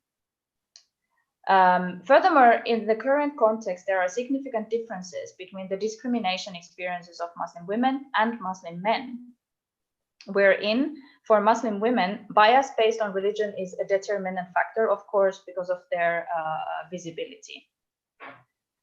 Muslim women are particularly vulnerable to intersectional discrimination, both direct and indirect, based on gender, racial, and religious discrimination. The most sensitive to this being those who choose to wear the religious veil, and then they are more visible to the others and identified as Muslims.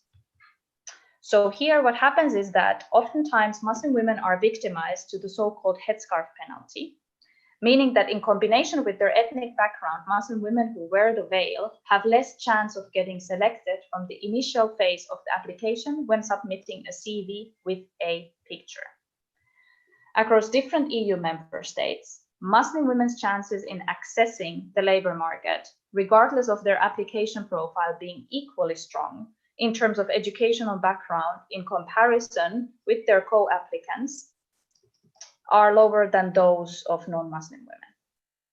For example, in France, some studies have shown that only 1% of female applicants for jobs with a Muslim name and photo received a reply from employers, compared to 70% response rate to French-sounding names.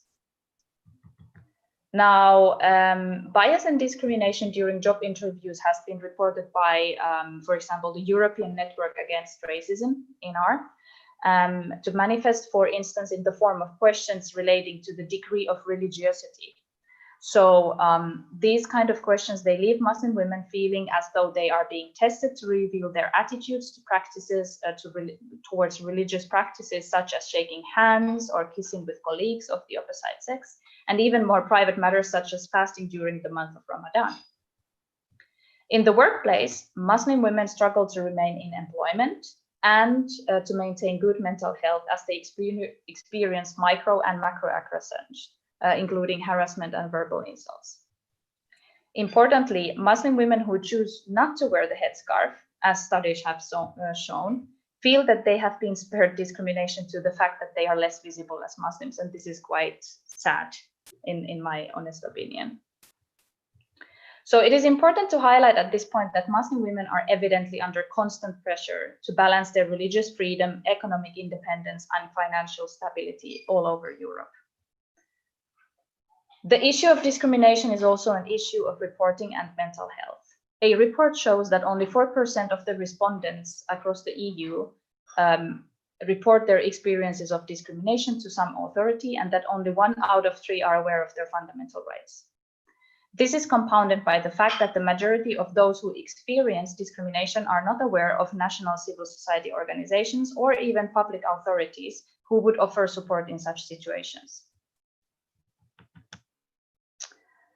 So we can absolutely say that in general, if we look at the situation of Islamophobia in Europe, and as the brother from UK have also shown in terms of political speech and hate speech in media and so on and so forth, that the framing of Muslim women and their religious belief, notably in the manner how they choose to stress as being antagonistic to European societies, has succeeded in marginalizing them in the public opinion.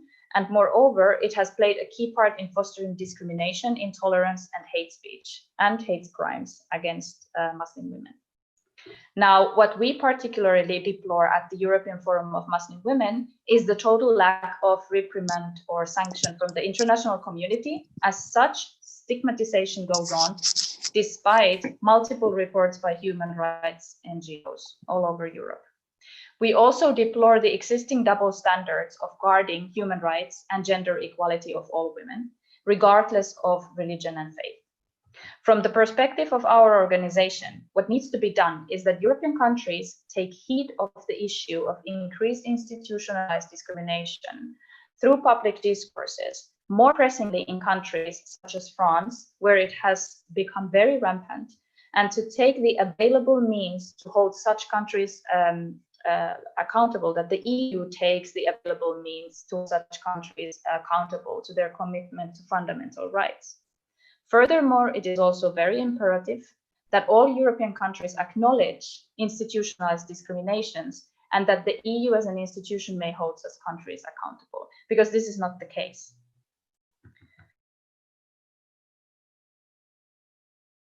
Proportionate impact of Islamophobia on Muslim women, their access to opportunities and rights and expression of gender inequality because of prejudice and stereotypes. We witness a violation of Muslim women's fundamental rights with discrimination on the basis of both their religion and gender. I would say that we can safely argue that Muslim women, they bear the burden of the intersectional discrimination. A further issue that we also observe is epistemological violence. Feminists, politicians, and the media frequently advocate against Muslim women's oppression. They advocate against women's oppression by criticizing the headscarf, and in doing so, they also silence Muslim women. They deny them the right to choose what they wear and to practice their faith. They speak for Muslim women rather than with Muslim women, creating social pressures on Muslim women from political discourse and media coverage. For all of this, European Forum of Muslim Women recognizes that the multiple discrimination of Muslim women is often overlooked. It's an overlooked issue of gender inequality debates. We also have been advocating for addressing Islamophobia and sexual and gender-based violence as one single issue, because we believe that we should consider Islamophobia as a form of sexual and gender-based violence, because it has a gendered nature. It involves gender power relations and gender norms. I conclude that treating anti-Muslim hatred or Islamophobia in isolation from sexual and gender-based violence downgrades the dimension of violence suffered and makes gender hatred invisible. It normalizes the violence against women by not naming it. And that is all I have to say today for you guys. Thank you so much. Thank you. Dr. Zahid, you are muted. Sorry. Thank you, Sister Linda. It was great, mashallah. So we have, I think, question answer session at the end of the panelist presentation. So we have one more presentation to go. So back to Brother Osama Jamal, or directly go to Dr. Issam Umesh. I think we're going to go directly to Dr. Issam Umesh. He will be moderating the next speaker, Dr. Anas Takridi, who I think everybody knows. Jazakallah khair. Dr. Issam, is all yours.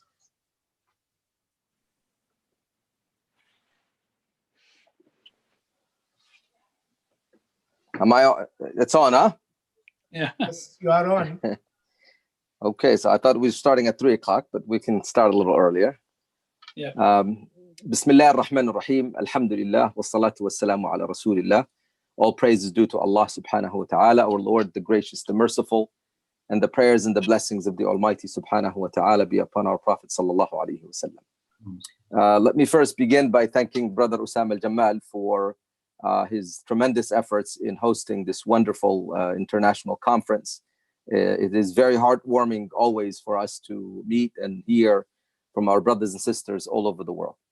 There's no doubt that one of the biggest challenges we have is the challenge of addressing Islamophobia and its different and various formats. And for those who have spent a long time in the West, they recognize how it has unfortunately grown and become multifaceted and became practically institutionalized in our lives. And I think when we are identifying the challenge and we are able to prescribe the right treatments for it, I don't think we will find or know somebody who's more qualified and better perceptive than my dear brother, Dr. Anas al-Takriti. We share practically the same age. We probably have very similar backgrounds. And I know for a fact, I've known Dr. Anas for the longest time. It's an honor and privilege for me to present him today. I think he will do a wonderful job in addressing the topic at hand. He has been doing it no less than 30 years, if not more. And this is the kind of challenge that somebody like him will be able to shed some light for us and give us insight. Dr. Anas Takriti is born and raised to Iraqi parents and well-known figure, Dr. Takriti, the senior. He spent the good part of his life in England, where he was involved in significant community activism and has been part of the largest organizations in Britain that have taken care of affairs of the Muslim community. He has since developed and became the CEO and founder of the Cordoba Institute, which is tremendous success in and of itself to address these issues and to allow for the civilizational dialogue between Muslims in the West and their counterpart, the co-patriots in Europe. And he carries many hats. He's been involved in national projects that have impacted England. He does write and produce works that are impactful to not only the Muslims in England or the Muslims in Europe, but also Muslims in America. He's been our guest for so many times in our international conferences. It gives me immense pleasure and privilege to introduce my dear brother, Dr. Anas. And I look forward to his presentation for about 15 to 20 minutes. And then we can open the floor for questions per the directions from Brother Usama and the team. Thank you. Jazakallah khair. Thank you so much, Akhi Dr. Isam. It's actually my privilege and my honor, and you're too kind. Your introduction was extremely generous and gracious, and probably the kindest thing about it, saying that you and I are of the same age. Alhamdulillah. You don't look a day over 30, Isam. No, wallah. Mashallah. It's a great pleasure being here, and I'd like to extend my gratitude and thanks to USCMO and Brother Usama Jamal and all the team that have put together this conference, and also my appreciation to all the speakers today, Hatem, as well as Ambassador Ibrahim Rasool, my dear brother Muqdad Versi, Sister Linda. I have to say that speaking last is often problematic because most of what I thought of saying has already been said, and far more eloquently than I could have put the ideas. But this is truly the issue of the day. One of the reasons why we come together today, representing councils and organizations and Muslim communities from across the globe, is because there is a true belief that there are so many issues that we share, so many questions that we all ask, whether we're in Australia or in Europe or in North America or in Central Latin America or in South Africa. And one of the questions that comes up time and time again is the issue of Islamophobia. One could say that it is the issue of the day. It is the most pressing issue that definitely Muslims face, But I will also argue that it is a question for all of our societies. So 2020 has marked several things. Obviously, COVID-19, which our dear brother, Ambassador Ibrahim Rasool, addressed so well, and tying it to the questions that we need to address. But also, let's not forget that we are still in the throes of the Black Lives Matter, the George Floyd murder, of the question of race. And I believe that our brothers and sisters in the United States of America are far closer to events involving that and the questions that arise and emerge as a result of this particular challenge.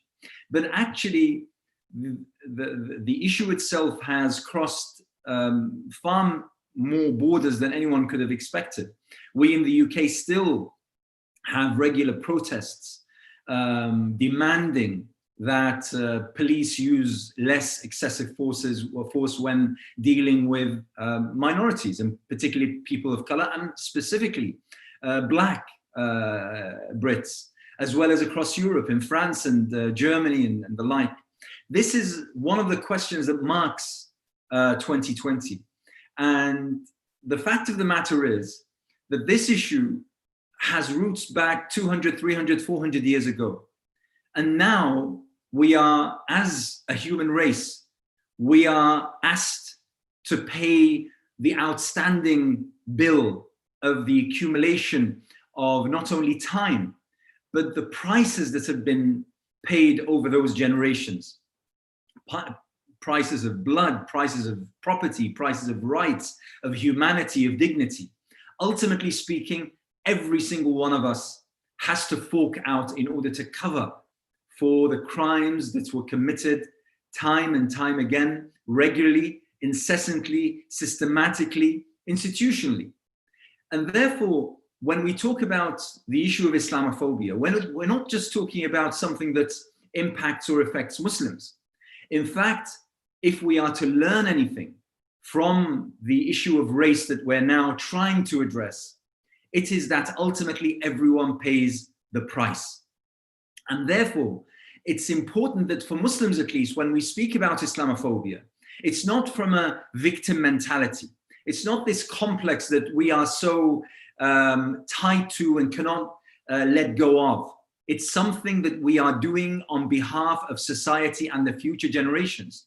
It's something that, you know, we are actually looking at our children and our children's children, and do not want them to pay the price of the crimes that are being committed by probably not the majority, but by a sufficient section or cross-section of our society to deem it something that needs to be addressed, and addressed quite urgently. The issue is, and in the few minutes that I have, I'll try to address this from posing 3 or 4 questions and trying to put them forward and trying maybe to even answer some of those questions in order to give the perspective of why it is that Islamophobia is a question that everyone needs to be engaged and involved in trying to address, and also the importance to our well-being as well as the well-being of future generations if this is done properly. The first issue is that the impact of Islamophobia is far more expansive, it's far more extensive, and it's far more deep-rooted than the sister who's standing at a bus stop wearing her hijab and gets assaulted verbally or otherwise.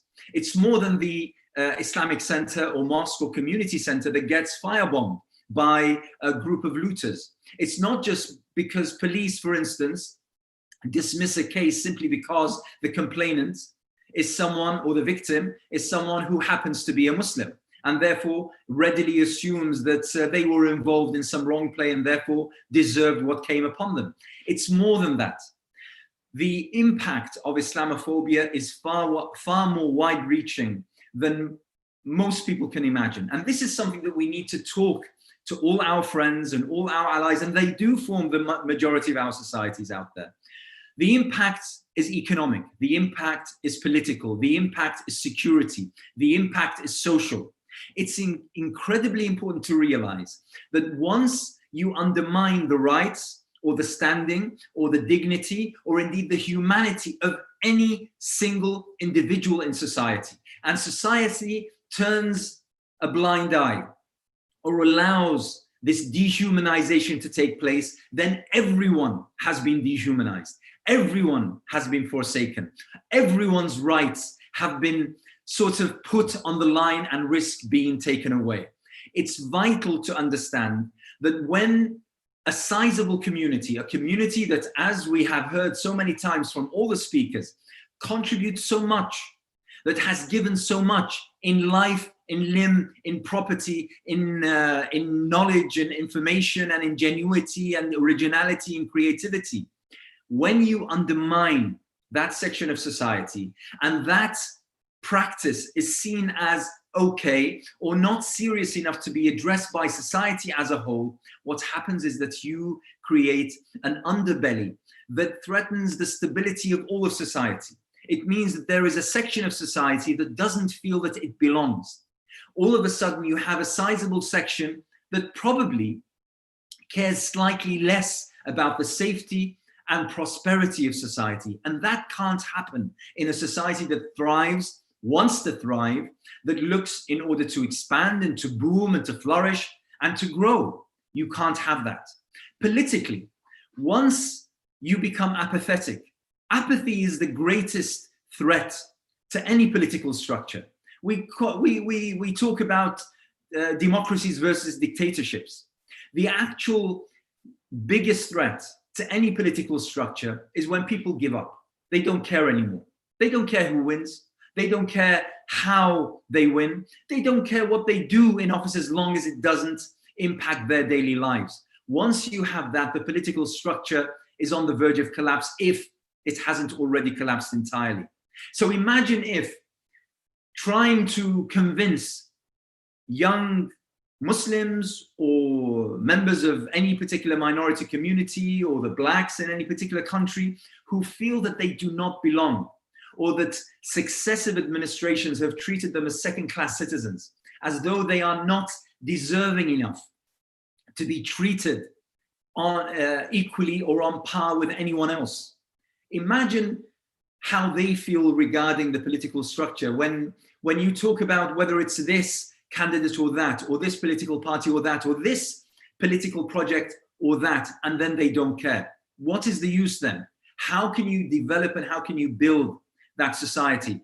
On an economic level, imagine members of society, a sizable portion of society, who don't feel that society is deserving of their investment, of their ingenuity, of their creativity, that they take their businesses outside and elsewhere, that they do not invest simply because there is nothing or there is little for them to invest. How much loss we will incur in pennies and pounds and dollars. I mean, even on an economic level, it's something that is quite substantial. So all of these things is an indication of how, when we talk about Islamophobia, we're not just talking about the young Muslims who was dealt harshly by police. It's not just about the hijabi sister who was abused either verbally or physically by a number of white racists. It's not just about, a very simple example that Miqdad touched upon, but needs, I think, a little bit more light to understand the actual implication.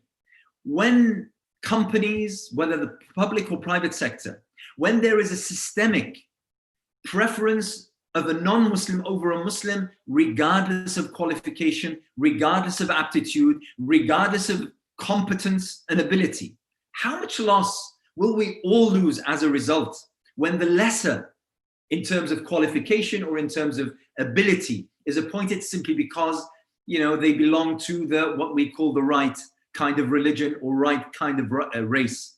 How much do we all lose out?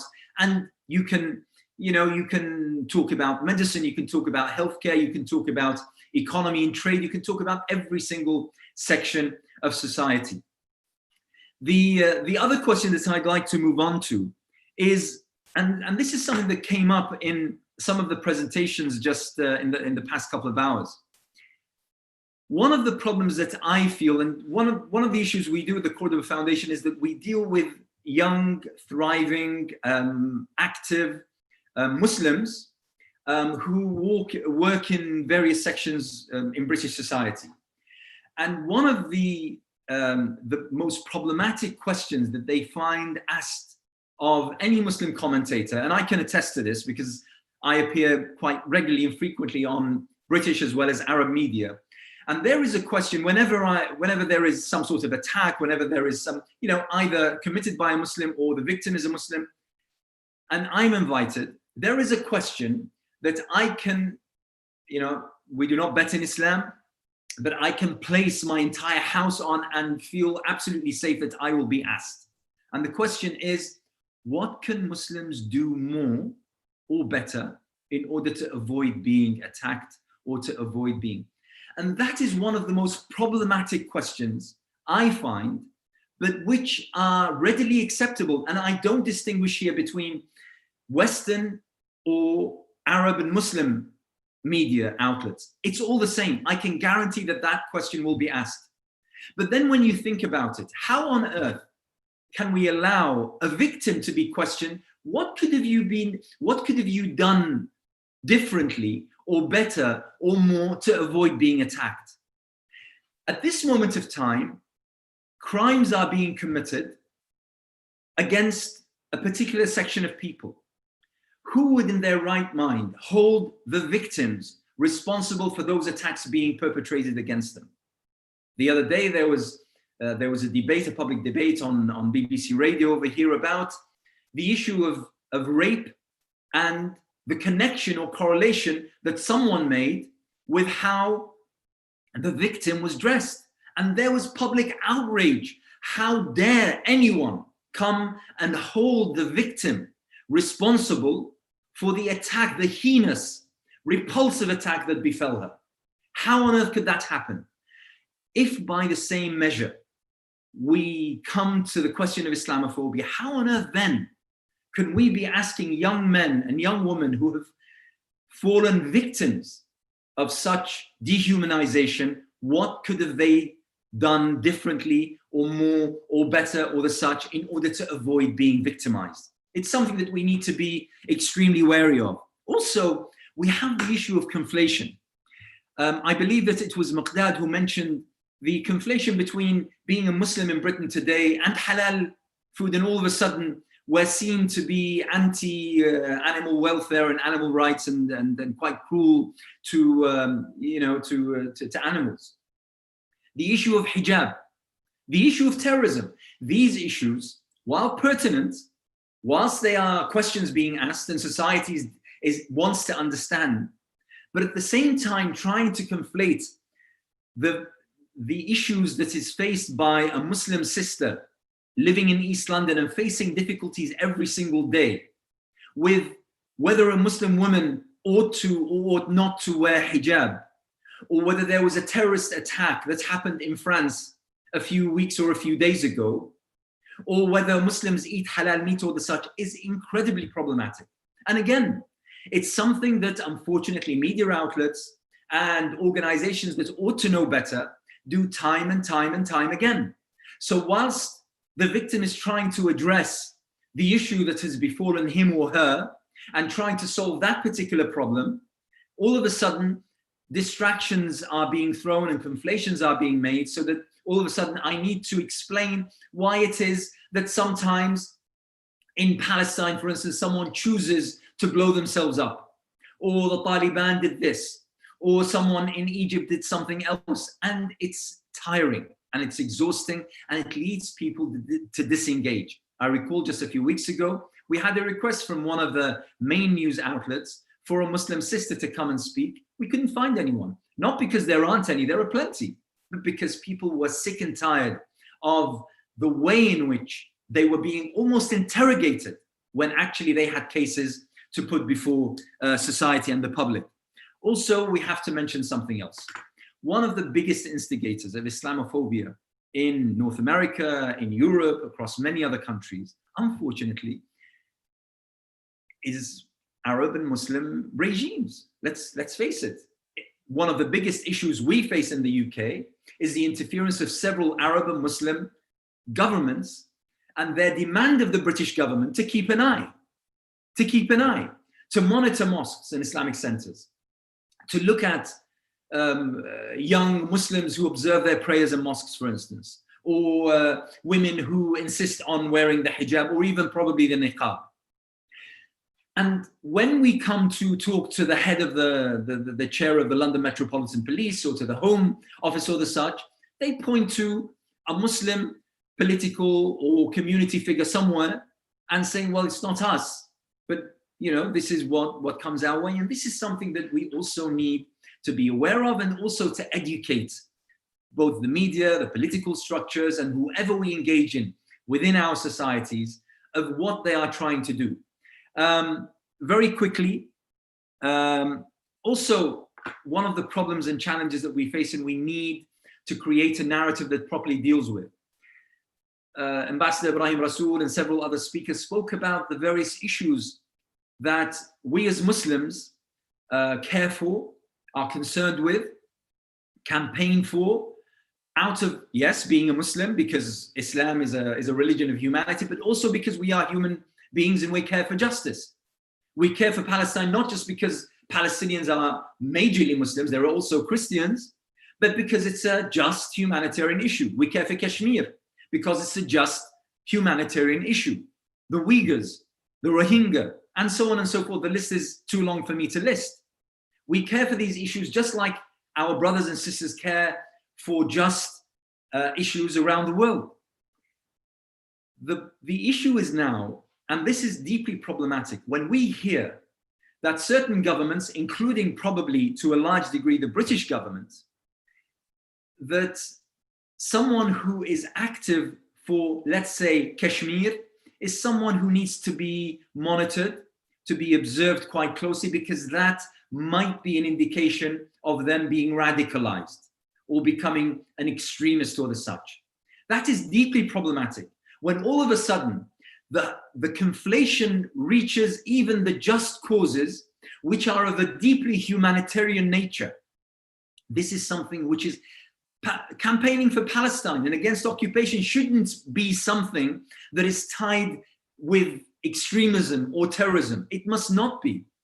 The same for the Rohingya, the same for the Uyghurs, the same for every single issue that pertains to Muslims, in which Muslims in various countries around the world care for deeply. Now, coming to an end, I think it's also useful to end on a positive note. And I think that several of the speakers have given the positives about what Muslims stand for and what they do and how they contribute towards society. Similar to what Ambassador Ibrahim Rasool mentioned regarding the very first who gave their lives in the fight against COVID in St. Louis. The same thing here in the UK. The first 5 doctors who were treating COVID patients in British hospitals were Muslims. The first 8 were people of color, and they gave their lives. That you cannot give any, forget about statements, forget about gestures, forget about gimmicks here or there. We're talking about people who voluntarily left their homes, left their families, left their loved ones in order to care for and to attempt to treat COVID patients at a time when very little was known of COVID, its nature, its virility, its deathliness. Yet they put themselves on the line and they paid with their lives. That is something that we need to remember. We need to commemorate. We need to come back every year and speak of. We talk about Muslims' contribution across society in every sector imaginable. We talk about the French football team, and France is very much now in the spotlight because of both what Macron said in his speech 2 weeks ago, and also because of events that follow. When we mention France winning the World Cup a few years ago, we mentioned almost 40% of that team that won the World Cup being Muslim. We talk about the contribution of Muslims towards charities. The Muslim community in Britain, and Miqdad will attest to this, has been praised time and time and time again for being the most generous faith-based community in Britain, for the volume of contributions they make towards charitable causes in the UK as well as abroad. And we can go on and on. There are great things to celebrate, my dear brothers and sisters. Also, every time, and this is only by the blessing of God, by the blessing of Allah subhanahu wa ta'ala, we have absolutely no measure, no criteria, no dynamism because of this. But every single time the Muslim community is attacked, either physically or verbally, or by some statement made by some foolish and unknowing, probably unknowing or deliberate politician, the interest in finding out about Islam, to read the Quran, to visit the local mosque, grows and develops and expands. For some reason, we don't know why, we have absolutely no control over, but Islam remains by far, by a country mile, as they say in Britain, the fastest growing religion in the world. And who embraces that religion? The higher classes, the aristocrats in Britain and across Europe, as well as other sectors of society, and 65% in Britain, as well as in other European countries, women, whilst Islam is always accused of demeaning or undermining women. So there is much to celebrate by the grace of Allah subhanahu wa ta'ala, but there are great, great challenges. The main thing is, when we talk about Islamophobia, this is not an issue that concerns me as a Muslim, you as a Muslim, only the Muslim community. This is an issue that concerns every single member of society. Jazakumullah khair wa assalamu alaikum wa rahmatullah. Alaykum assalam wa rahmatullah. Jazakallah khair, Akhi al-Habib, Dr. Anas, for an excellent presentation and great insights. I mean, I think the summary of everything that was said remains vivid and alive with us because we see it every day. And if I just follow on the last statement that you said, that this is something that we're doing on behalf of society and concerns all of us, I think it's also true that we have to be very careful on what solutions are being afforded to these problems that do not pay attention to the deep structural problems that we have within our society. And so sometimes, fighting white supremacists just as much as we fight, what so-called terrorists is not exactly the solution, because that's militarizing our society and making it more violent. And maybe we need to figure out ways to fix the whole society as a whole. And from that comes that your sense of ownership that really is, alhamdulillah, part and parcel of our existence as Muslims in the West and as carriers of a divine guidance. So thank you very much for that highlight. And another thing that we have very close to our home is the likes of a gentleman named Lorenzo Vidino and others who are basically have succeeded in Europe, and they're bringing it to the shores of America as being part of a greater campaign to try not only to demonize radicals or extremists for that matter, but rather demonize Islam and Muslims and make it a standard for the likes of Macron to come up with policies that are trying to be exclusionary and anti-Islamic at core. And certainly we have our fair share in America as well. So thanks again for those insights. I leave it to Brother Usama Jamal and the team for fielding the questions to our great panelists. And again, appreciate very much those great insights. Thank you. Akhi Usama, I'm passing it to you, but let me know if you need me to handle the questions. Jazakallah khair. Go ahead. Take questions for. Do you have that? Because I don't have access to the. So if you have them, go ahead, Akhi. I don't know that I have. No, the questions. Let me see. I think we may have 3 questions here. There was a question earlier. What is the best way to coordinate among our organizations internationally to fight against Islamophobia?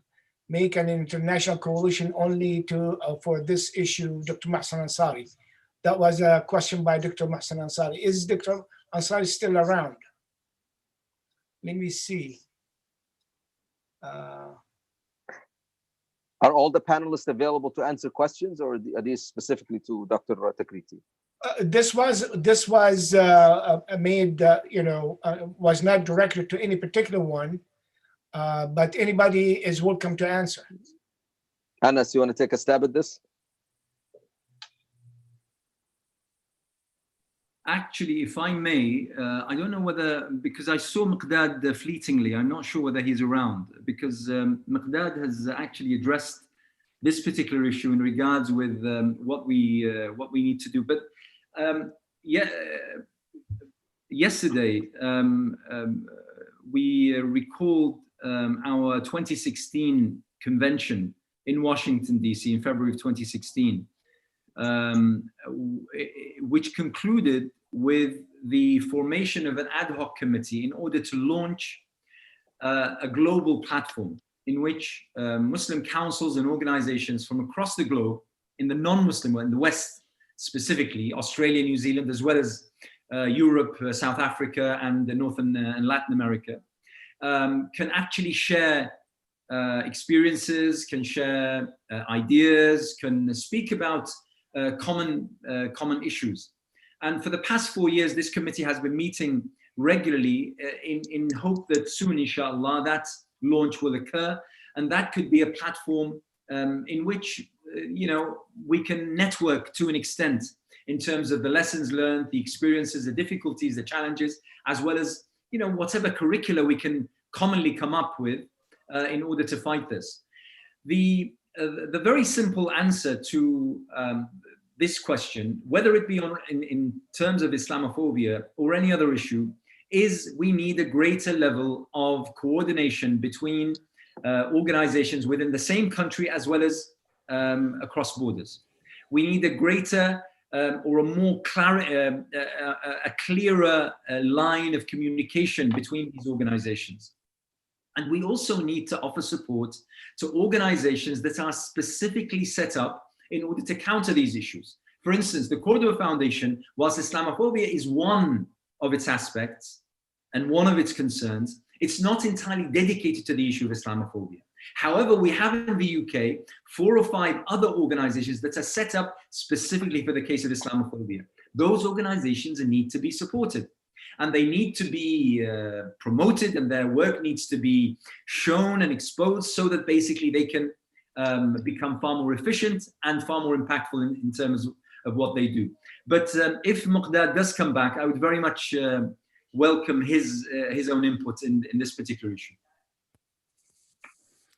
Assalamu alaikum. If I could come into this question specifically, addressing Islamophobia has to be done through a structural response, meaning that individuals or different type of initiatives on the side, without thinking of a structural response that address both the specificity of the problem and a long historical durée of it and how to respond to it, is very critical.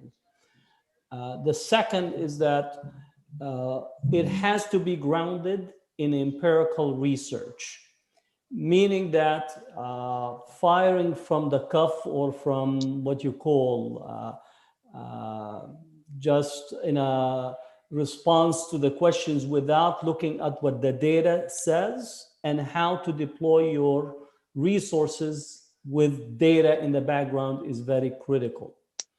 Third is that we have to identify and understand that there is a structural in industry, Islamophobia industry, with about 115 to 120 organizations that are massively funded, that are engaging systematically.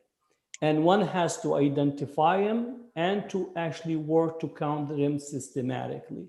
The last is that we need to collectively to set aside our organizational rivalries in such a way that we understand that this touches every one of us. And therefore, sometimes you might not be in the lead, but that does not mean that you are actually not in the leadership of trying to counter this. Because I think there's a lot of rivalries that takes place on addressing Islamophobia. And that rivalries actually leads to us reproducing and wasting the same type of resources that should be deployed effectively in a collectivist manner rather than individualized and narrowly constructed manner.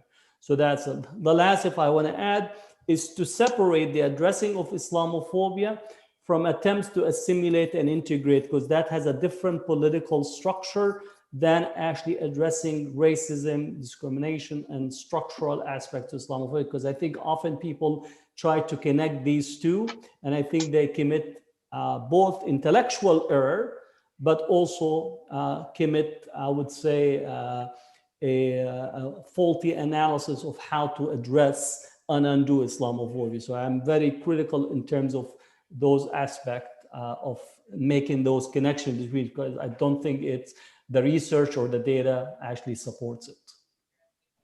That's all. If I could just add to it, accepting everything that Dr. Anas and Dr. Hatim had said, I also think that we do need structures both at national and international level to make those coalitions that would be absolutely critical. I think, for example, that South Africa internally South African Muslims were able to insert themselves into a broad front against all discriminations, against apartheid, through the United Democratic Front, and at the same time were able to insert our politics into a global anti-apartheid movement. And I think that one needs to be able to do that and aggregate the strength of all people who are feeling the impact of whether it is this Islamophobic industry, white supremacy movements, etc., into such a thing. And it has to be fairly loose coalitions, because the more ideological you go, the more exclusive and narrow you go. The broader you go, that's based on issues of discrimination, I think the better chance you have of creating those kind of global movements. So I think we need coordination amongst ourselves. We need to be able at the same time to insert ourselves into broader coalitions with other victims of discrimination.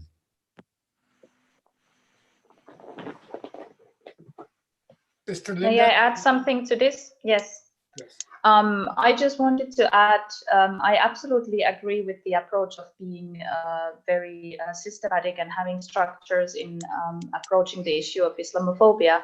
However, what I was thinking about right now was that when it was suggested that we have some sort of centralized responses, the issue maybe on the national level, especially if I'm looking at my native country, Finland, might be that organizations, they don't necessarily reach the grassroots levels as effectively as it should be.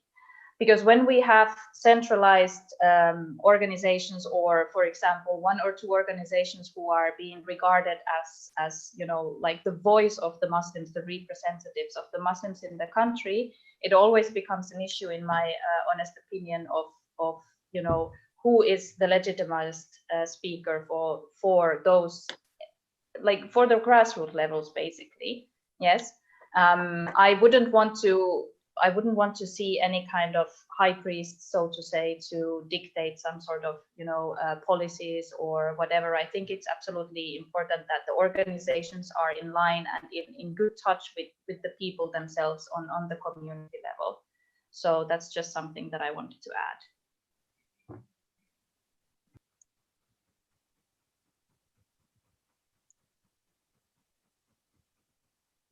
Any questions?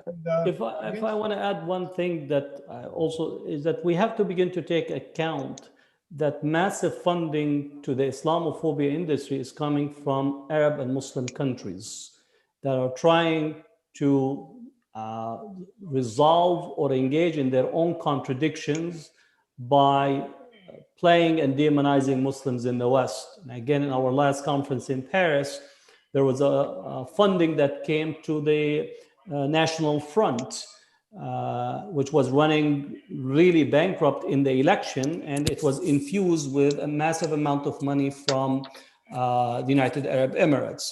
And I know that in the United States, Daniel Pipes now is actually goes to the Arab world to do training and take with him delegations on countering Islamism and countering Muslims, which in essence feed into the demonizations Muslims in the West. So you get the whole idea of wanting or asking for the mosques to be monitored in Europe and the United States. So we no longer can contain the discussions about Islamophobia only to the Western zones. And I think we have a number of zones.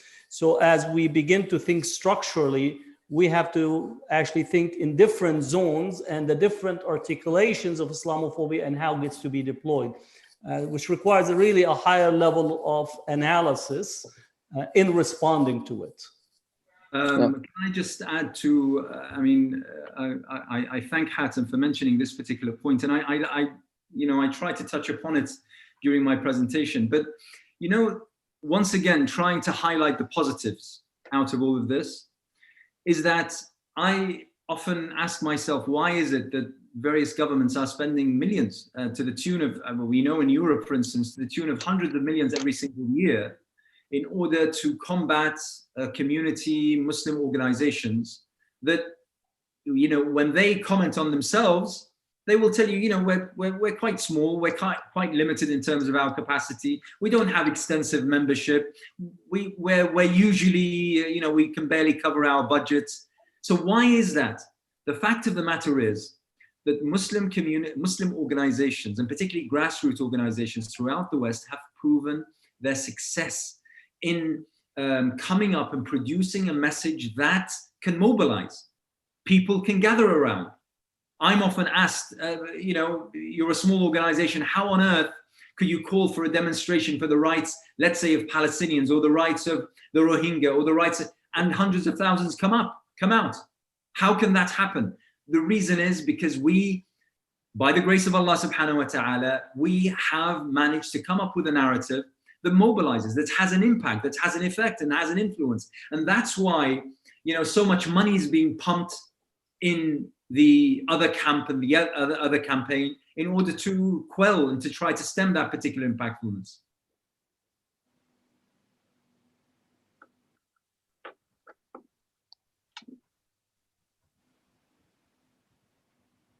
You're muted, Brother Osama. So I was just asking if there are any questions from the audience.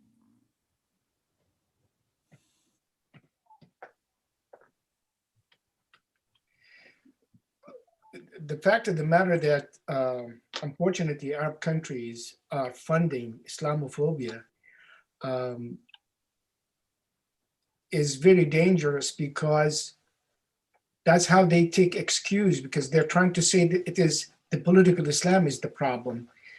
Just like Macron in his presentation, and he kept talking about Muslims and mentioned political Islam. It is not so much, with all this Daesh and what they try to do, and I'm very, very skeptical about Daesh, who created a great deal of hate against Islam and Muslims and Islamists, and political Islam, if you will, as if it was designed to create that kind of feelings and propaganda against Islam. And now it did not do much in terms of how Muslims in the West are still up and running. And it seems like now there's a different phase. Let's do more about that. And let's, they want to silence completely, so that they have a free ride, if you will, in the Muslim world, after they have stopped the political, the Arab Springs. And they continue to do this as we go. The question that was today about having by Dr. Mohsen Ansari, which I think it was very, very good, that we do need to have that kind of a specialty of Islamophobia, the coordination that happens in Europe, in America, and now we've seen Islamophobia in India, in Burma, in China, a centralized a place for resources, information, education. The other suggestion was training, leadership to understand Islamophobia, how to, not every time people are gonna call upon Dr. Hatem or Dr. Anas or Sister Linda that, hey, I got Islamophobia here, what should I do? Or could you come and deal with that? I think we need to have that kind of education awareness about their sources, about their tactics, about their connections. We need to take that further, especially with the Muslim leadership. So we'll look into this at USCMO, inshallah, and other partners. and we see how we can facilitate, because that is essential for all our groups. That's what I believe. Okay, Osama, if I can just add a comment, if you allow me.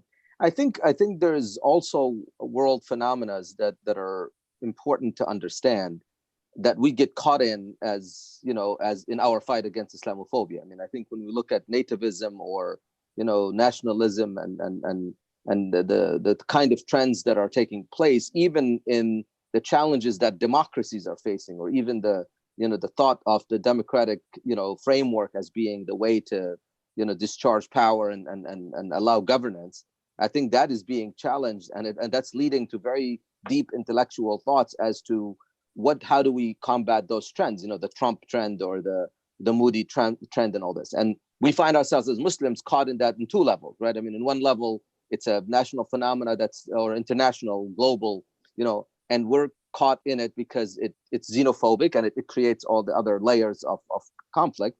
And then the other one is being particularly dealt with, a tough hand, because we needing to rise up and fight the fight for the sake of humanity, when we put these in general terms. And so I think we need to be aware of that as we tackle this challenge.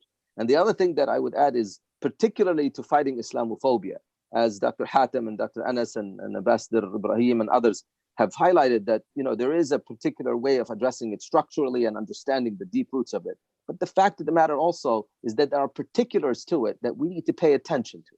And when we talk about the influence of these autocratic rules, or when we talk about this concerted efforts to demonize Islam and Muslims, and forget the use of Islamism. Islamism is just the vehicle that they're being used, political Islam, Islamism, this and that. But the particular thing, I was listening to Flynn speaking, and he keeps talking about Islamism, and then he concludes by saying, I would like to remove Islamism from the hearts of 1.7 billion people in the world. I mean, this guy is not talking about Islamism. He's talking about, and so I think we need to stand up to that fight and recognize the weight that's on our shoulder to be able to address that. And what I mentioned about this Lorenzo Vidino, I mean, I've been following and trending this gentleman. I've actually met him multiple times in DC at the Center of Extremism. And we met the folks from London. I met the Otaiba and all these people who come and poison the system at our place. But they are bragging about the fact that they have succeeded in Vienna and in Paris about inoculating, the structural systems and the legal system and the police force and so on and so forth, with that sense of that venom, to fight against Muslim communities in general. And now they want to bring it to the shores of America. I mean, Vidino is an Italian who actually did his work in Europe for a while. So it's not even just a concerted effort. It is a process. It's a system. And we just need to elevate to that level. So even when we speak to our communities, we need to be raising these issues, because we're not the brain and the only ones who are capable of solving this. We have the intellectuals, we have the youth, we are the people who are growing to become, inshallah, the leaders of the future, who recognize the ills of the society and can package this in a fight that is existential to the wellness of the society as large, but particular to us as a community. We have some challenge. Thank you. Jazakumullah khair. Any other input? Any other thoughts? I know the questions here have been repeatedly mentioned, that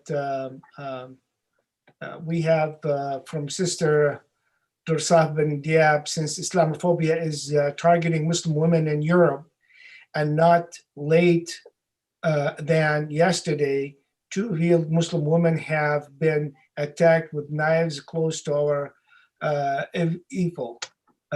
close to Tower Eiffel.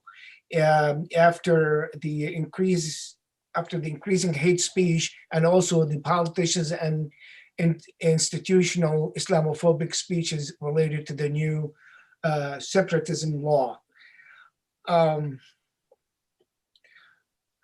Yeah, I know this is, so how can all of us be supporting the work of national Muslim women organizations, and especially European Forum of Muslim Women Organization, I believe. Sister Linda, you have an answer to Sister Dursaf, and the question for everyone. obviously there has to be more support for everyone. I mean, this is a big war we're fighting here. It requires a lot of collaboration, cooperation. That's what I said. We need to train people, even from the legislative side. How can we prepare legislations to forbid, these, times of elections? What is our agenda with those candidates? What do we talk with them?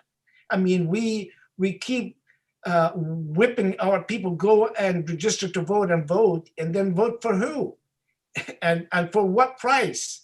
And what are we getting in return of our vote? I know we are not a decisive, a sizable vote, but we could be decisive in certain elections. So I think we need to have a leadership discussion on, when we ask the people to vote, what is our agenda with those candidates? Do we have the ask? Do we have their commitment?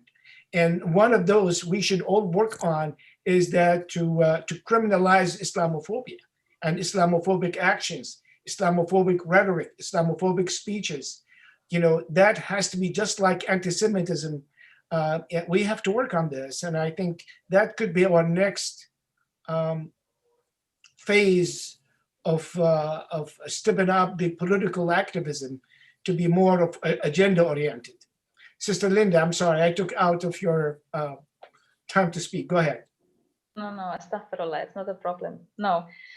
So definitely, I mean, obviously this incident from France from just a couple of days back, as the two sisters, they were attacked violently. This has to do with the mere fact that these women are visible as Muslims, right? And this is also something that I was talking about in my presentation. And this is something that we all know, that women who are veiled, who wear the hijab, they are more prone to be victimized to hate crimes. But if you are talking about the issue of legislations and fighting against laws, or even creating the opportunity for Islamophobia to be recognized as something that can be used as a legal basis.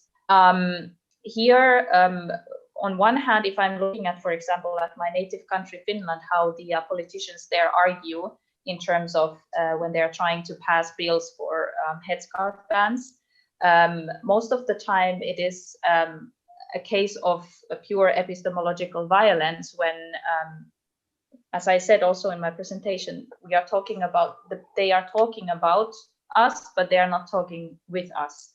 So this is a very, in my opinion, it's an obstacle where we have to think about how do we get over that, in the sense that we really gain the voice so that we can convince people and we can make a good case for ourselves, and we don't have to let other people to talk for us.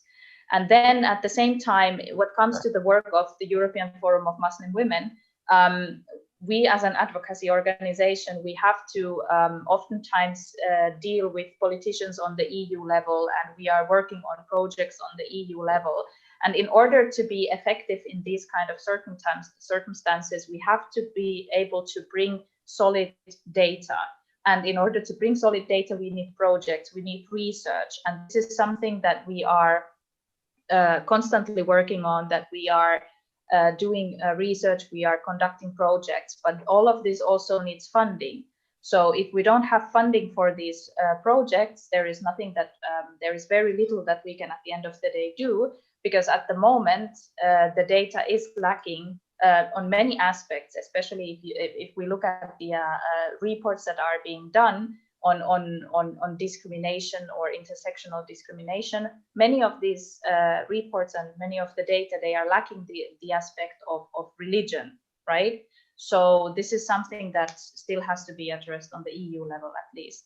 So yeah, I hope that I was able to answer the question at least to some sort. Thank you. Thank you. On a positive, just on a positive end, our Islamophobia Studies Journal spring issue, that's not this issue, but the coming issue, will be totally dedicated to dealing with the gender issue of Islamophobia. So gendered Islamophobia, It's a collection of research that really over a 2-year period were put together. So it's in the final stage of editing and should be out in the spring.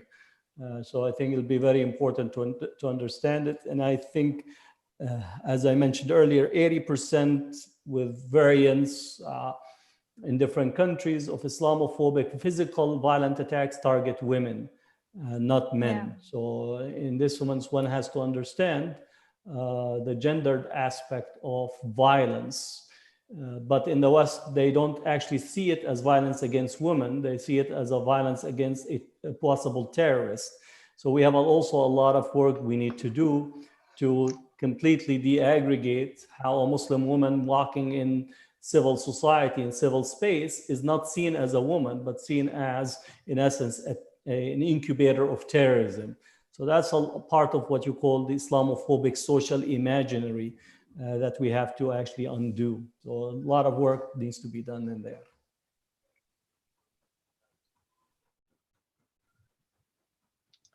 Thank you. Jazakumullah khair. Any other questions?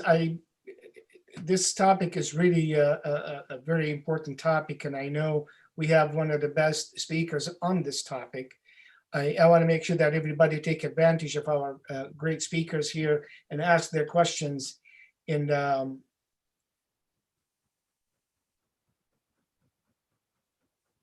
so if we have no more questions, I want to remind everybody for tomorrow's program. Tomorrow's program is going to be, inshallah, a great program as well. We have how the community responded and dealt with COVID-19. And we have a great presentation from ISPU, Institute of Social Studies. Policy and understanding. Yeah, sorry. It is really a great presentation. They did a survey and it has a lot of important data that will be shared. And we also going to hear from Europe, how they handle, especially in Italy. I know that they have done a remarkable work in Italy, how they handle.